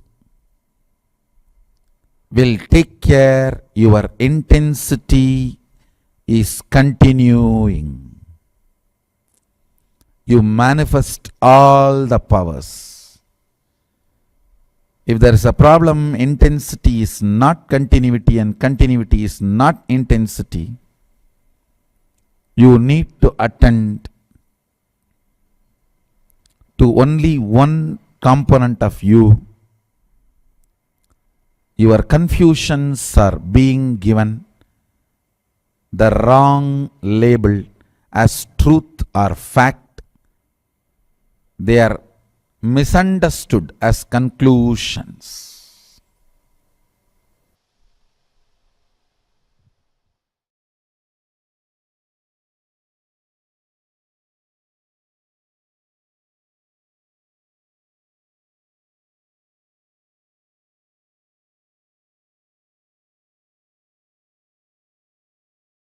Listen. Einstein is the poor man's version of our rishis. Forget about him. Listen to the truth. Length, breadth, depth, time. You say you know only these four. Where does this four exist? That is what is space. These five are called unit dimensions. Listen carefully, not dimensions, unit dimensions. Centimeter itself is not enough information for you to understand how many centimeter cloth you need. For example, you go and ask the tailor, I want to stitch my dress. How many meter cloth I need? He says, meter. Meter means what? Tell me how many meter? Meter is only a unit, not quantity. Length, breadth, depth, time, space. These five are unit dimensions, not actual dimensions. The permutations and combinations of these five, length, breadth, depth, time and space, permutation combination of all these five playing around, understand, that is what is the 11 dimensions. The permutation combination of all this playing around is 11 dimensions. Understand, length, breadth, depth, time and space. Actually, when the length, breadth, time gets activated in the space, listen carefully. When the length, breadth, depth, mass gets activated in the space, it generates time. So the mass and its velocity in the space produces certain friction which is called time.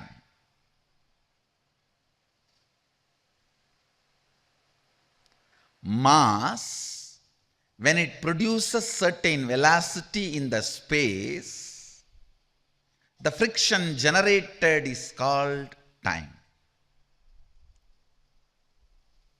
I don't know. As on now, any scientist can explain what I am saying, but science is too small kid to catch up with us.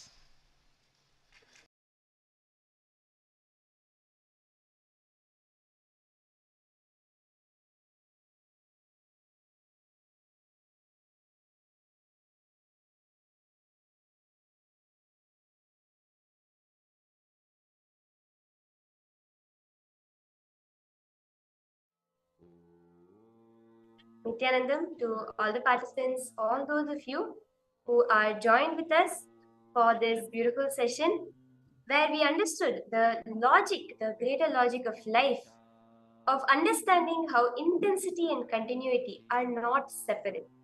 So, as we get into this wonderful session, I request all those of you who are joined here, take a moment and share what is it that you had as a beautiful, powerful cognition?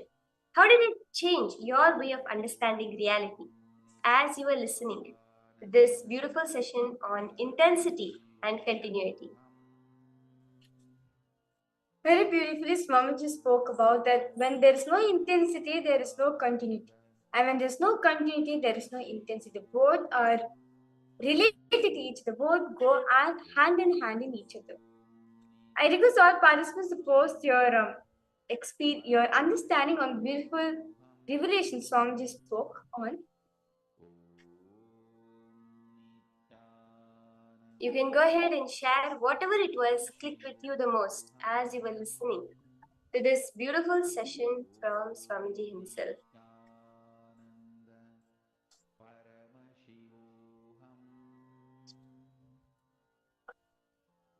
See, let us understand this truth Swamiji is given from River Ganga. Let's take Ganga's name. Ganga is flowing, right? She's always flowing, continuously. That is continuity. She never stops. She continues. From the day she came till now, currently, she's flowing continuously. So, and at the same time, she's intense the way she flows. So, understand, Mother Ganga, she's an alive being. She does not allow any confusions or any incompletion comes in her way. She's intense, she's as it is. That is why, from wherever she is, whether she's in Calcutta, whether she's in whether she's in Gangotri or Ganga Sagar, wherever she is intense. Whether you meet Ganga in Haridwar, or whether you see Ganga in Kashi, or whether you see Ganga in Calcutta, she is intense. She symbolizes this truth that when there is intensity, there is continuity. Where there is continuity, there is intensity. So all participants understand. I request you all of you to post any questions, any doubts you have. Please feel free to post in the chat section.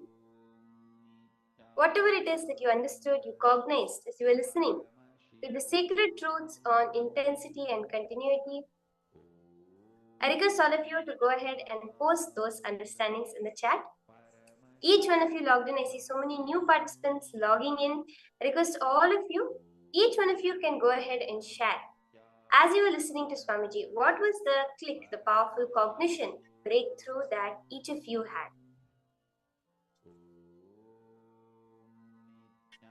So let us understand deeply what did Swamiji mean by this.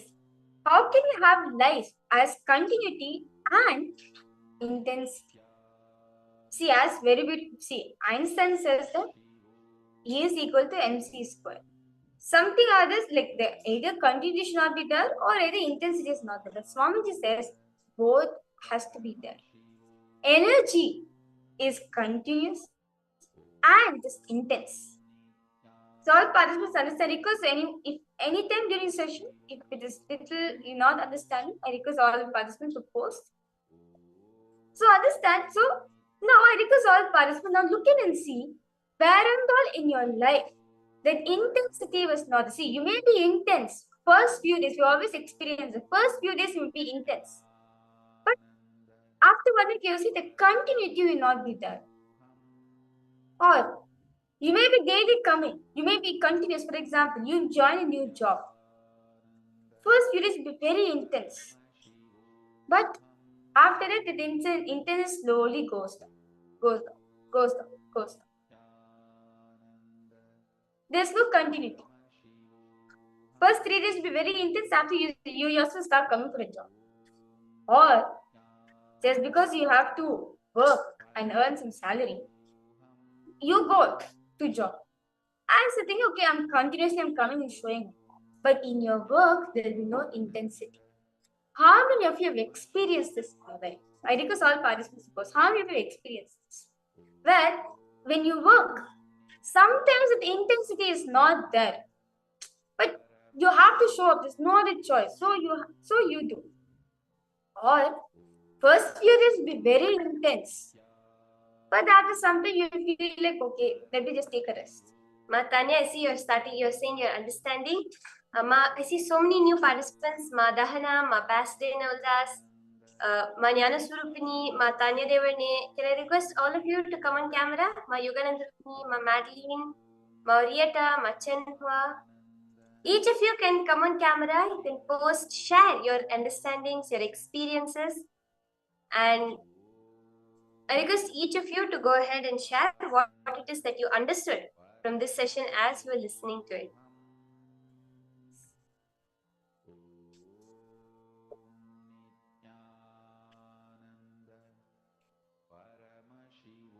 So let us now understand what Swami is.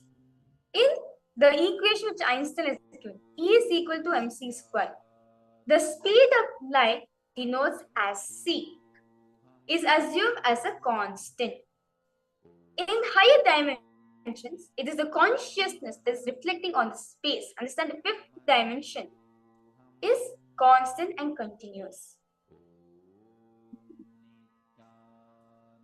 I request all participants to kindly listen to this beautiful truth Swamiji is reading. So now understand, in higher dimensions, it is the consciousness that is reflecting in you, which is the fifth space. With the fifth dimension of the universe is the constant.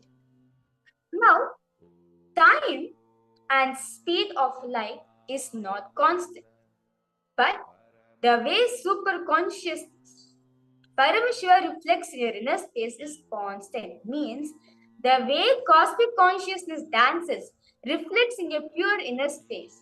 The way Paramashiva dances in your Chidambara is constant. Understand? So Swamiji says that now the consciousness is constant. See, they have denoted the speed of light as c, which is constant. So the consciousness which is there in all of us and a consciousness which is there in the macrocosm, in the universe, that is constant. And the way the consciousness, Paramashiva, reflects in our inner space, that is also constant. And Swamiji always says, when Paramashiva dances with Chidambara, basically your inner space, it is constant. And with its same intensity, he dances. How many of you are understanding? Because all participants, suppose any doubts, any questions you have, please feel free to post in the chat section. So, because all participants, so all of us understand the consciousness which is same in the universe, when it's reflected in the human consciousness, when reflected in in our inner space, it is constant. And that is denoted by C. Now, the next thing Swamiji is saying very beautifully, that if you feel your intensity has lost its continuity, sit and dig out all that reasons. You will see your confusions have been wrongly coronated as conclusions and truths and facts. In reality, there's only two, body and consciousness. There's no psychology. I request all participants to kindly stand to see. In life, let's take an example of job. When we go to job, first few days will be very intense. First 1 week to show up on time will be very intense. Yes, I have to do this work. I have to. After 1 day, that's it. You come in your own time. Okay, even if I come at the end of 1 hour also, it's fine. As long as I'm in this, it's fine. Or let's take one. Or you are an employee in the company. You have been working for this company for a very long. So naturally, what will be, okay, I have to earn. There's no other choice for me. There's no other source of income. I have to earn. There's only source of income. Let me go show up. So you go show up. Okay, let me be on time. But you're not having the intensity of the work. This is what Swamiji says. The gap between continuity and intensity, that place is called your psychology. This is your mind. Due to some mood, due to some emotion, due to your ups and downs which you go through, either intensity is not there or continuity is not there. How many of you are understanding this? Because all participants suppose. See, Swamiji says, from the time you wake up till the time you go to bed, if you just record every half an hour what you're doing, what your mood is, you will see within 11 days, just do this for 11 days. It's like a tracker. At this time, what is my mood? You can find some online trackers also for you to help. Every half an hour, now what is my mood? Now what is my mood? What am I doing? Do one thing. Take a few minutes to set up reminders, a daily log. Where all you have to put on, log your mood. Set up a daily log which will give you reminders. See, when you don't give legitimacy to your confusions, right now we think our confusions are justified. But if we micromanage our day, we will realize that actually these confusions are not at all legitimate in any way. See, when you don't come to the conclusion that your confusions are a fact, you will take care that your intensity is continuing. You will manifest ours. So let's all take a few minutes now. And I request all the participants to go ahead and do this exercise. See, if we analyze and see, I request all participants sincerely do this for 11 days, you're going to experience breakthrough, where intensity is there and continuous. We actually, most of the time, we face this problem. Either the intensity is not there or continuity is not there, but we want both. How can we experience both? Yeah, Mashulini Durga, a person Lazi has a saying, sudden rain does not last all day and gusty winds do not blow all morning. This implies that intensity cannot be sustained indefinitely. This is the natural way of things. We should not exert our strength without limits, especially as human beings. Could the teacher provide certain further insight? Actually, ma'am, it's very beautiful that you have brought this up. This way of thinking is a product of the modern mind. This is a product of the way we have been taught to perceive the world. If I have to just give it in a simple way, sudden rain does not last all day. There is some place in the world where it is always raining. There is some place in the world, some strata in the atmosphere, where it is always raining. It is continuous. Gusty winds do not blow all morning. Some place in the world, there is always a wind blowing. Because as humans, we are taught to focus on a narrow slice of life. We are taught with the modern day mindset to think small, to think cut, sliced, isolated. And this is one thing modern science is coming to understand as a flaw, where when you isolate systems, you do not get an actual result. What Swamiji is doing is when you expand your vision, when you look at life beyond just today, my place, when you look at it as the cosmos, you will see how intensity is always continuous, continuity is always intense. If one is there, actually the other cannot be there. Nature also functions this way. Swamiji revealed a battery made by a person that thinks. Intensity cannot be continuous and continuity cannot be intense.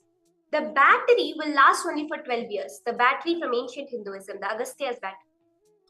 But that very same battery made by a person who cognizes intensity and continuity as the same will last forever. It is a practical, applicable science. So whatever you're saying, Ma, this actually stems from a thought current of cutting down, breaking it, slicing it for us to digest. What Swamiji is doing is he's making us broaden our vision to look beyond what is just that. The very saying, Ma, which you have written down, itself implies something that is intense. Something that is intense, if it is not continuous, it is not intense. If there is something which is continuous, if it is not continuous, it is not intense. If there's something which is intense, if it is not continuous, it is not intense. If there's something which is continuous, if it's not intense, it is not continuous. I hope this clarifies for you, Ma. If you have further questions, further doubts, if you are yet to understand, go ahead and post that also, Ma. So I request all the participants now to go ahead, participate and do this exercise. Yes, Ma Shulini Durga, if you have any further questions, any doubts, please do post it. I'll be happy to answer. Kailasa Toronto, yeah, you have posted. In the whole scheme of things, conviction is truth until reality shows up. And even then, some people are not interested in reality, just in their false convictions. It's self-brainwashing. And so only the truth that you are Paramashiva exists. Beautiful. That's a beautiful, powerful cognition. And Aya, when this clicks with you, you will see it manifesting in your life. So it will not remain just as an intellectual thing. You will see it manifesting in your life.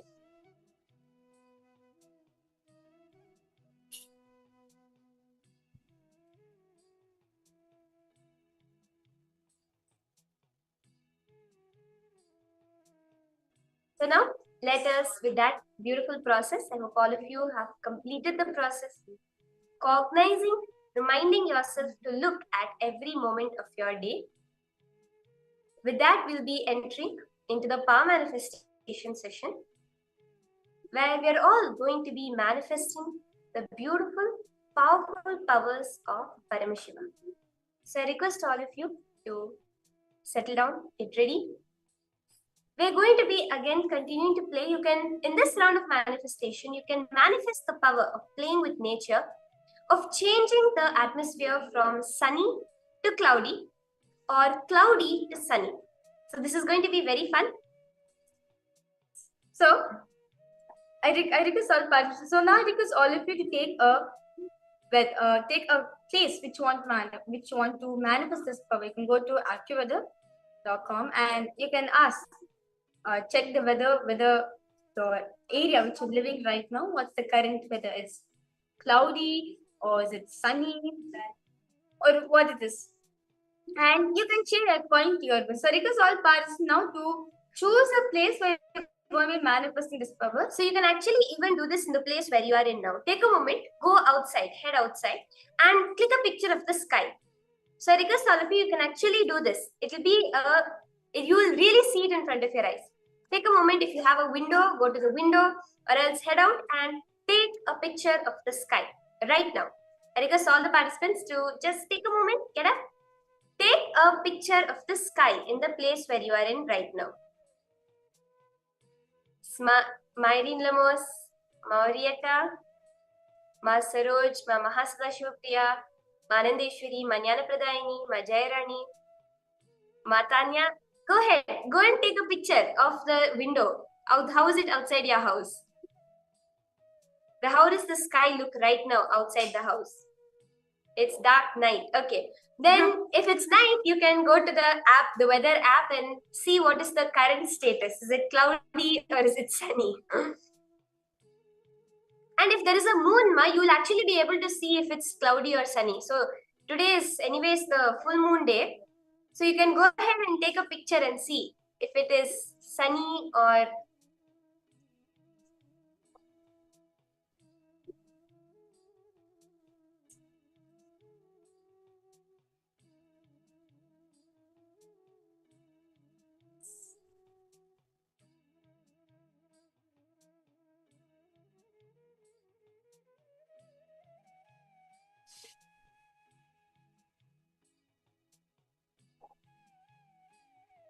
so I request all of you to go and take a photograph of how it is outside your window right now.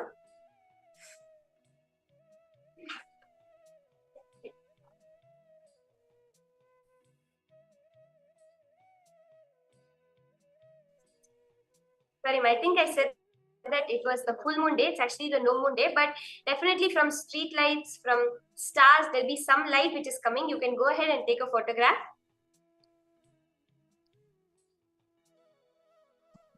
I request all of you to go ahead and take. Outside the window, how is the weather? Because you're going to change it in front of your eyes. You're going to see it changing.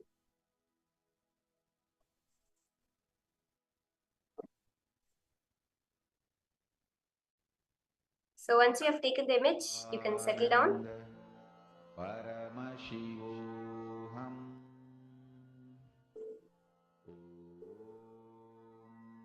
Nityananda. Paramashivoham.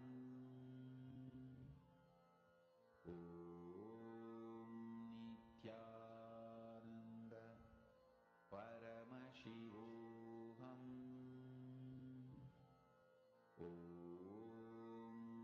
Nityananda. Paramashivoham. Nityananda. Paramashivoham. Nityananda. Paramashivoham.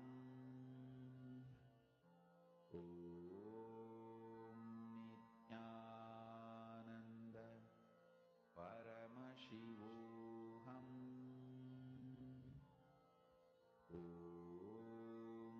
Nityananda. Paramashivoham. Request all the participants connect to Swamiji and start chanting the Mahavakya Om Nityananda Paramashivoham intensely in your inner space. You'll beautifully be able to see how Swamiji just manifests through you.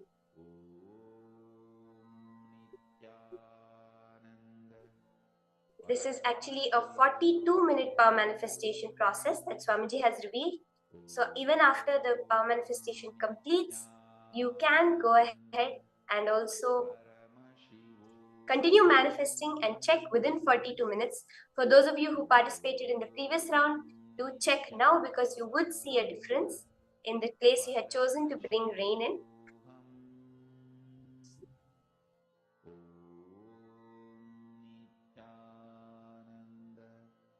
Paramashivoham.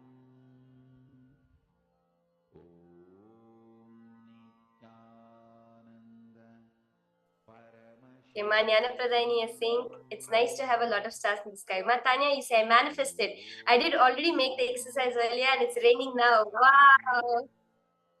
That's amazing, Ma. That's so beautiful. Ma, this is such a beautiful manifestation. Now remember, whenever it's raining, if you need to go out, you can stop the rain. And you can tell, please start once I'm in my safe place. Anytime, Ma, you can just play with the rain. Start, stop. Like how you turn on the tap in your sink, you can play with the rain exactly like that. We have done it, we have seen it. That's such a beautiful manifestation, Ma. That's so nice.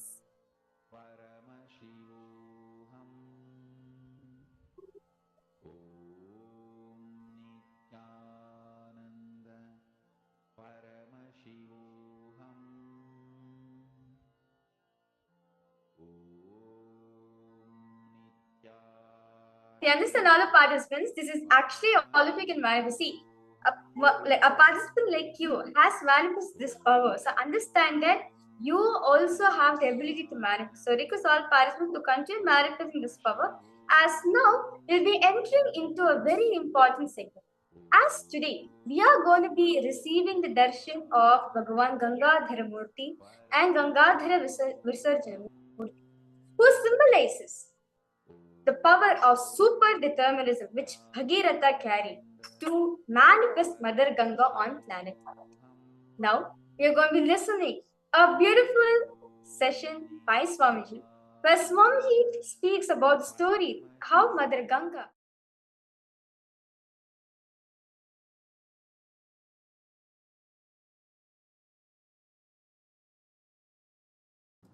Listen, Sanatana Hindu Dharma is the science of cosmos. Sanatana Hindu Dharma reveals the vertical time zones, higher lokas, all the higher lokas and the beings who are living there, the superconscious beings, and how to connect with them and receive their blessings and support in our life, and how to bring those great gifts from those worlds to this world and make this world a better place. Understand? One king Bhagirath, only one king Bhagirath, he decided he will do tapas and bring Mother Ganga, Ma Ganga, who was living in Brahmaloka, Satyaloka. She was living in Brahma's Kamandalu. Brahma was doing the creation through the Veda mantras and using Ganga from his Kamandalu. That's the way he was doing the creation. He decided he will beg Brahma, all the gods, the beings of the vertical time zone, superconscious beings of the vertical time zone, and he will bring Mother Ganga to planet Earth. See, one king through his tapas brought Mother Ganga to planet Earth, and whole humanity is still enjoying Ganga. Understand? 1/10 of the humanity, 10% of the humanity is directly benefited by Ganga. You may be shocked. Go and study, Google, you will find 10% of the humanity. 1/10 of the humanity is directly benefited by Ma Ganga. All the great gifts given to this planet, rare herbs, many things were brought from the higher worlds, the vertical time zone, not only they enriched their life, they enriched the planet Earth. So understand, Kriya Pada is the methodology. Kriya Pada gives you the complete science. What is vertical time zones, higher worlds? Who are the super conscious beings living there? And what is their characteristics? And how to connect with them? How to bring them and their blessings, bring them and their blessings to planet Earth. How Ganga happened on the planet Earth? Ganga is considered as a river which is there in the higher lokas.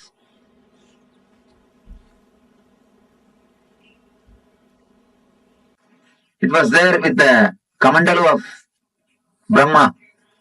Means this is the energy, this is the water energy of existence. Brahma means a creator, the energy which creates the whole existence. Brahma says they have to take bath every day. Then Bhagirath says, all right, I'll arrange all the facilities for devatas to stay in the planet Earth. Just on the banks of Ganga, I'll create cities where all gods and goddesses can live and have bath every day and have their regular routine as they have in the other loka, as they have in the Brahma loka. Brahma says, if that is the case, then I agree. Go ahead and do it.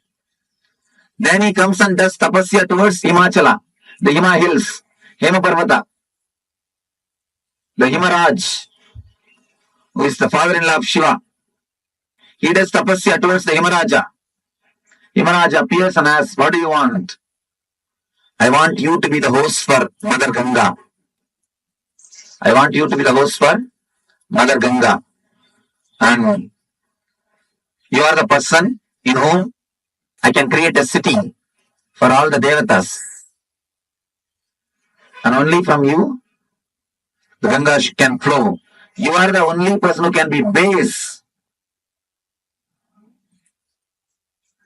Ganga is the water energy of Brahma. She was there in his Kamandalu. I will describe the scene, how the Ganga happened on the planet Earth.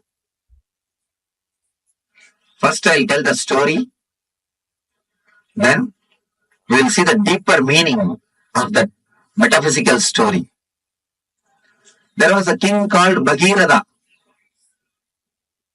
For some reason, his forefathers have been cursed by some rishi and they all died. They have been burnt, reduced to ashes. All their ghosts are living there, struggling, suffering. They are not liberated. So they beg Bhagiratha to help him some way. Bhagiratha decides, I have to do something and liberate. He starts meditating, doing penance, doing tapasya towards Brahma. Brahma appears and gives darshan.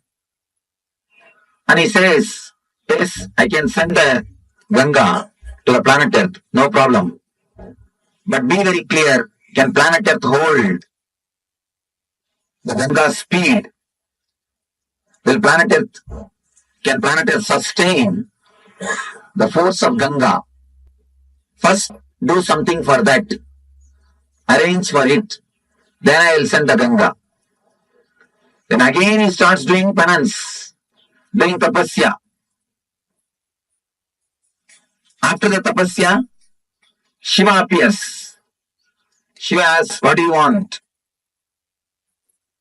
Then Bhagirath says, now Brahma accepts to send the Ganga to planet Earth, but he says the whole planet Earth will be washed away. Planet Earth cannot withstand the speed of Ganga. Please do something. You have to protect us. You have to take care of us. Shiva says, all right, I'll take care. Don't worry. Tell Brahma to send Ganga. I'll take care. He gives the assurance.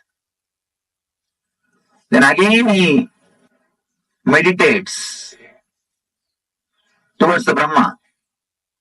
Now Brahma appears and says, I am ready to send, but Devatas are not ready to depart with Ganga. Devatas wants Ganga to be there. Bhagirath asks, what for Devatas wants Ganga to be there? No, they have to take bath in Ganga every day. It is their life source. Ganga is not simple water, it is an energy. By bathing in that only every day they rejuvenate their body and mind, so that the erosion will not happen. So only you can be a strong stone on which Ganga can land. Then afterwards, it can flow towards the planet Earth. Please help me. You have to be the base. Then Yamaraja says, how can I host her? She is the computer of my daughter. Actually, she is supposed to be, the Ganga is considered to be the feminine energy of Shiva. Yamaraja's daughter is Parvati. Parvati is the wife of Shiva. How can I host her? After all, she is my daughter's competitor. Of course, after all, this guy is not, he sees all the social things. Then Bhagirath does tapas towards Parvati. Mother appears and asks, what do you want? Then he says, Maz, I wanted Ganga to come to the planet Earth. I wanted your father to be a host. But he says Ganga is competitor of you. How can he host Ganga? She says, who said she is my competitor? I am she. She is me. After all, mother is enlightened. She is a Devi, goddess. She says, how can somebody be competitor? I am Ganga. She gives a beautiful explanation. The metaphysical explanation you will all understand. Important idea. Every woman has got the aspect of mother and beloved. Mother and beloved. Woman who has realized the mother and beloved aspects in herself is only the fulfilled woman. She says she is the woman as feminine aspect of me. I am the mother aspect of her. Uma says she is my feminine aspect. She is my beloved aspect. I am the mother aspect. So she is not my competitor. She is not competing with me. She is complementing me. When she goes and tells Yamaraja, host her, Yamaraja accepts that Yamaraja will host her. Then Bhagirath starts building the whole city throughout the route in which Ganga is supposed to travel. He meditates on every hill and takes permission. He prays to every hill. Every hill says, yes, I will give the way for Ganga. So all the whole route is cleared. Then he goes and prays to Kalabhairava, who is the in charge of city Varanasi. Kalabhairava is the in charge of Varanasi city. He meditates towards Kalabhairava. Kalabhairava appears and says, what do you want? I wanted, please give us the way for Ganga. You should receive Ganga and give us the way. Karanas says, surely I will give, don't worry. But this is such a holy city. Tell Ganga to do a production of the city and go. Do a production of the city and go. He says, yes, I will surely tell Ganga. And Ganga accepts that. Karanas command, and she takes the U-turn. Means the Uttaravadi. She is called Uttaravadi in Kasi. Usually Ganga goes only towards the ocean. Suddenly she takes a turn. There is no hill that you should understand. There is no hill on which she hits and turns. Here she hits a hill and takes turn. In the Himalayas, the Uttarashi. But in the Kashi, there is no hill. And just sand meadows. And she takes a turn and goes.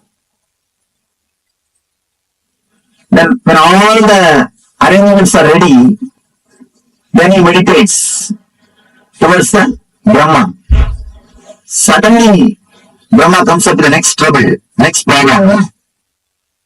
You meditated and propitiated all the devatas except Vishnu. Now, you have to do something to Vishnu.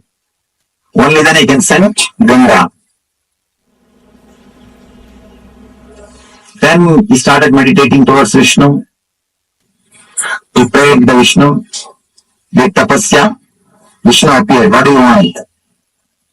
I wanted the Ganga to come down to the planet Earth. Unless you agree, unless you give blessings, it will not be possible. Please bless me. Krishna says, all right. I bless you. Ganga will come to the planet Earth. She will come just out of my feet. And he blesses. The Ganga will come out of his feet. Then he says a beautiful one more word. Whomsoever has realized the Vishnu Maya means the universal consciousness. Whatever water comes out of their feet will be Ganga. Whomsoever has realized the Vishnu Mayam Jagat, whomsoever has realized me, from their feet, whatever water comes out will be Ganga. From this word only the tradition of Pada Puja starts. Pada Puja of enlightened masters starts from this tradition. Vishnu says, whomsoever has realized the Vishnumayam Jagat, Sarvam Vishnumayam Jagat, from their feet Ganga will flow. From their feet Ganga will flow. Then, now he again meditates towards Brahma. Brahma appears with all his glory and compassion, blesses the Bhagirada. Then he prays to Ganga.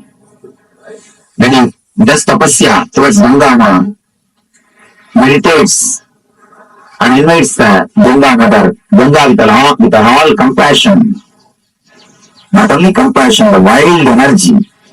She just comes out of the Brahma's kamandalu. With all the power, she straight away started moving towards the planet Earth. The moment she came out of the kamandalu and started moving the planet towards the planet Earth, all the 14 worlds are shaken. All the devatas, all the rishis, all the munis simply escaped from their planet Earth and ran away because they got frightened. The Pralaya is going to happen. Means the end of the world has come. Such a power, they simply ran away from their world. They escaped. And appears Shiva. Shiva beautifully appears and puts his head into the Ganga. She straight away lands into Shiva's head, into the matted lock. The next thing, she gets locked in the hair itself. She is black. Here, Bhagirava is sitting, waiting for Ganga for one kalpa. What has happened? They are receiving the call, she has started already, but she has not landed. Already she has started, but she has not landed here. What happened? What happened in the way? Again he meditates towards Shiva. Shiva appears and says, yes, she's there in my head. Now what do you want me to do? Bhagirata says, please just send a little bit. Don't hold the whole thing. Then Shiva says, oh, is it so? Alright, then just, he moves one hair. Just he does. Only one hair moves. And from the one hair gap, just Ganga comes out and lands on the Himalayas and comes, that is the river which is flowing throughout this planet Earth. And that is the perennial source. That is the Ganga. By flowing through this way, she fills the ocean. Understand? The story says the ocean itself is son of Ganga. Varuna Raj is son of Ganga Mata. Water is supplied to the ocean by Ganga. That is the story. Originally there was no ocean. There was no water on the planet Earth. It is through Ganga first water came to the planet Earth. And because of Ganga flowing continuously, all the oceans are created. It is from Ganga, original water source, started. Then she goes and merges into the Samudra, Samudra Raj, the son of Ganga Mata.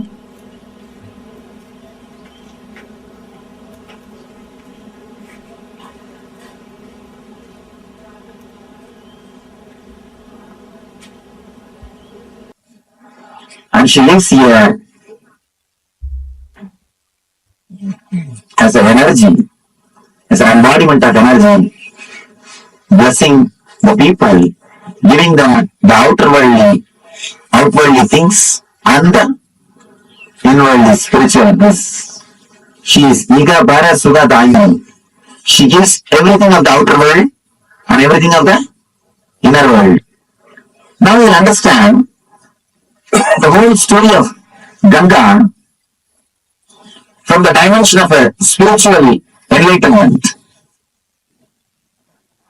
Actually, the whole story is metaphysical expression of Bhagirata's enlightenment. The whole story is the metaphysical expression of Bhagirata's enlightenment. First thing, Bhagirata is tortured by the past samskaras, engrams. That is the wilderness who are not liberated, who are still there hanging around him.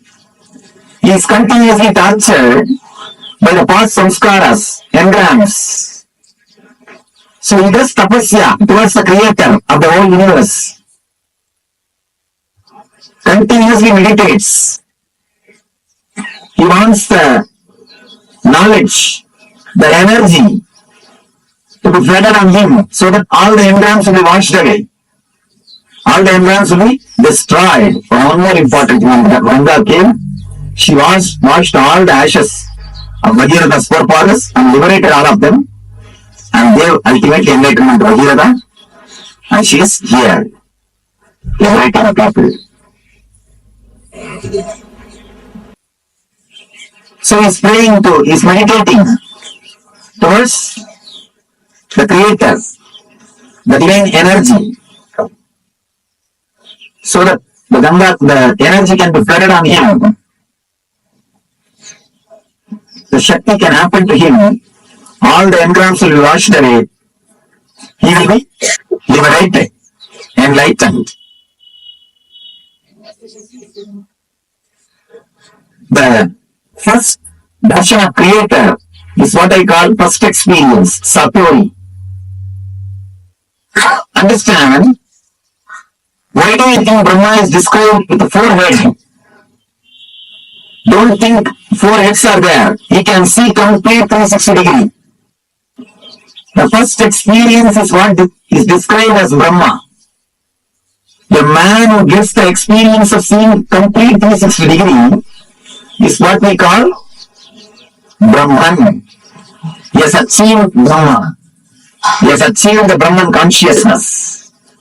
whosoever gets the experience of seeing this side 360 degree and this side 360 degree achieves the Brahman consciousness. Bhagirath achieves Satori, first experience, glimpse. Then the Brahman says, enlightenment can happen to you, but be very clear. Will your body stand? Prepare your body and mind. Will it be able to stand, sustain? Prepare it. Then it will happen forever. Prepare yourself. Create the maturity so that the energy can be with you forever. Then Bhagirath starts his tapas. Bhagirath starts his tapas. All the energy centers is awakening and preparing all the energy centers to receive the energy and to sustain it, to radiate it. If you don't prepare the planet Earth and call the Ganga, it will not be blessing, it will be a curse. It will destroy the planet Earth and other worlds. So unless you prepare your whole body mind, enlightenment cannot happen. You need complete preparation. Satori can happen. You need complete preparation. Now he meditates towards the Guru who will guide, who will hold the energy and give you how much you wanted. He is the Shiva. He meditates on the Guru, Shiva, and asks, Master, when I have the experience, see my maturity and take care of me. Let me grow with maturity and energy. Just take care. How much I mature, that much supply the energy. Please let you be the safety valve. Let you be the dam. Then appears Guru. Says, I'll take care. Don't worry. Then, once everything is ready, he has to prepare the base for the energy to land. Is Anandagandha Chakra. Anandagandha is the base on which directly the Ganga can land. Ganga can descend. So he creates all the 7 cities, 7 chakras. He clears the roots, opens all the chakras, makes himself mature.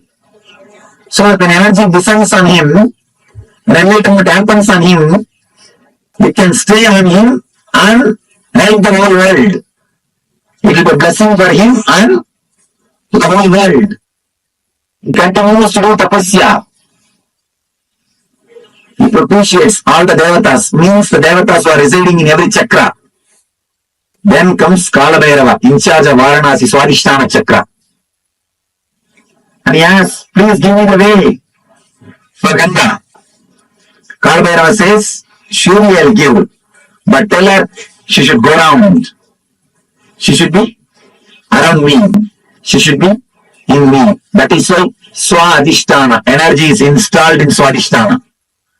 Energy is installed in Swadhisthana. It is Swadhisthana where the self is established. Himalayas is Anandagandha. Varanasi is Swadhisthana, where the energy is installed, where the whole energy takes a turn. Where whole energy takes U-turn. He propitiates all the devatas, prepares the whole thing. Then he intensely starts meditating, calls the Ganga. So Brahma blesses, Vishnu blesses, Ganga has come out of the Kamandalu, straight away she is landing, but still enlightenment has not happened. Ganga has lived there, but she has not landed here. Whatever can be done, all the tapas is done. Everything is done. Whatever meditations can be done, whatever tapas can be done, whatever study can be done, everything is done. Enough. The Ganga is not happening. He just relaxes, blocking all the efforts. Enough now. Nothing can be done. What to do? Nothing can be done. So when he relaxes, surrenders at the feet of Guru, the Lord Shiva, Out of his grace and compassion, he moves one hair. Then lands Ganga in Ananda Ganga Chakra to flood the whole world with a spiritual energy and runs to all over the world, not only to Ganga Sagar, till LA. And moves all over the world, and blessing the whole world, giving the Igasva and Parasuva. Not only washing the engrams of Bhagirath, blessing the whole planet Earth, whole universe, by radiating the divine energy, by radiating the spiritual energy, by radiating Ananda Shakti. So the whole story is metaphysical representation of Bhagirath's enlightenment. So, Jnana Ganga is here. Just learn how to fall into it. The Ganga, which has destroyed the engrams of Bhagirath and liberated Bhagirath and liberating the whole humanity, that Jnana Ganga, let it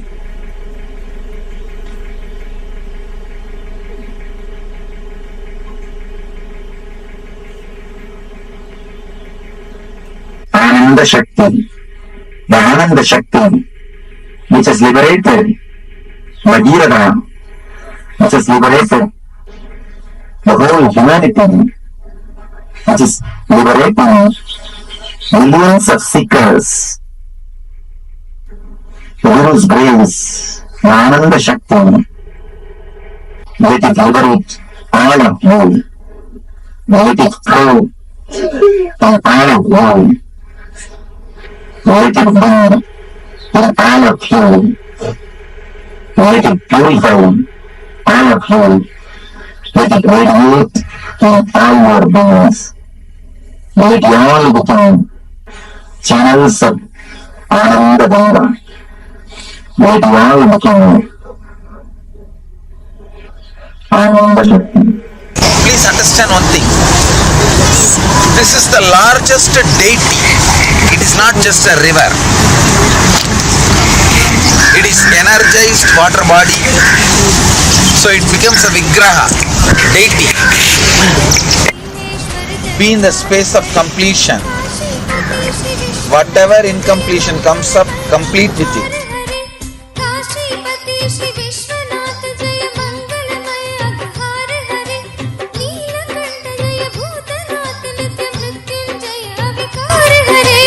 नित्यानंदपुरी ईश्वर नित्य आहि पाहि दातार हरे नित्यानंदपुरी ईश्वर नित्य आहि पाहि दातार हरे हर हर नित्य देव हरे हर हर नित्य देव हरे हर हर नित्य देव हरे हर हर नित्य देव हरे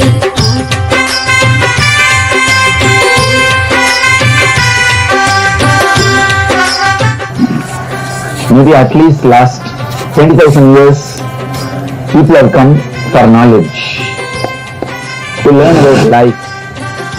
That's why this river is more a river of life for the whole India. If I have to equate Himalayas as a brain of India, Bharat, the Ganga is a heart, blood flow of the Bharat.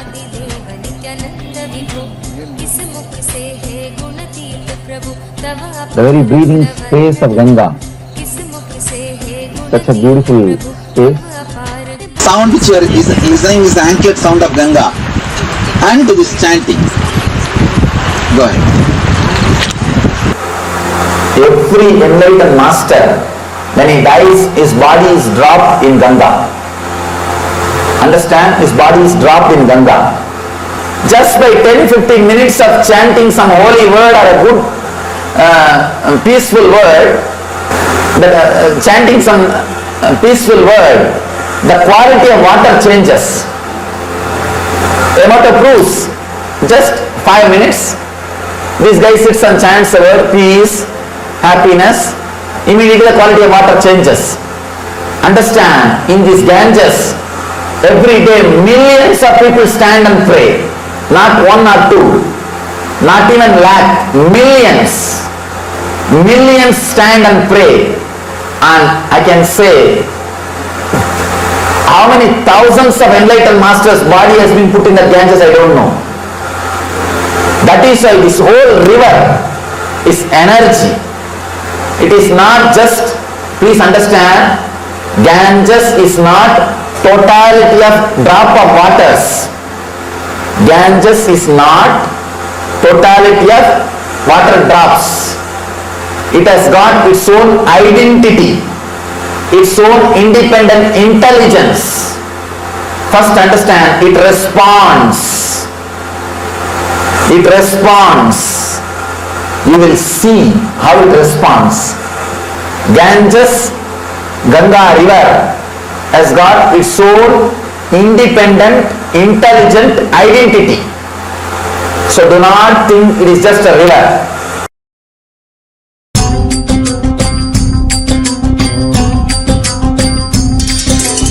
जय नित्य शंकर जय गंगाधर करुणाकर करतार हरे जय नित्य शंकर जय गंगाधर करुणाकर करतार हरे जय कैलाशी जय अविनाशी सुख राशि सुख सार हरे goddesses, rishis, and to the Himalayas to apologize any mistakes knowingly or unknowingly, consciously or unconsciously done to them and not keeping the vows. If you have done something knowingly or unknowingly, request them, sincerely pray to them to apologize you and forgive you. Then we'll offer our Arati to Ganga. Just close your eyes for a few minutes and pray intensely, connecting with them and requesting to apologize and forgive if you have done something knowingly or unknowingly. You can please have the little Ganges and sprinkle on yourself, and ceremonially you purify, asking the apology and paying your respects to Ganga and Himalayas.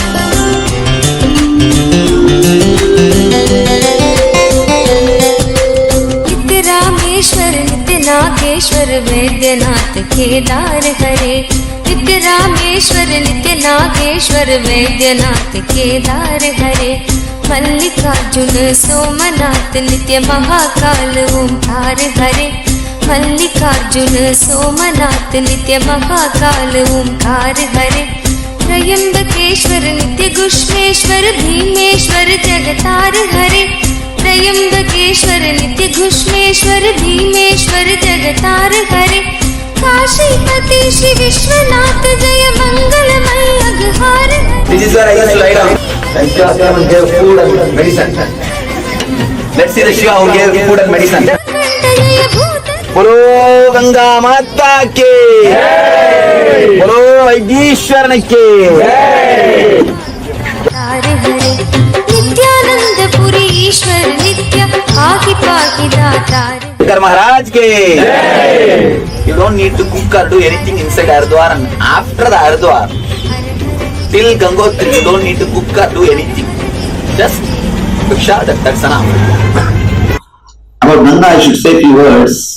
See, in the ancient time, the rishis wanted to give something to the planet Earth, solid, which will radiate energy forever.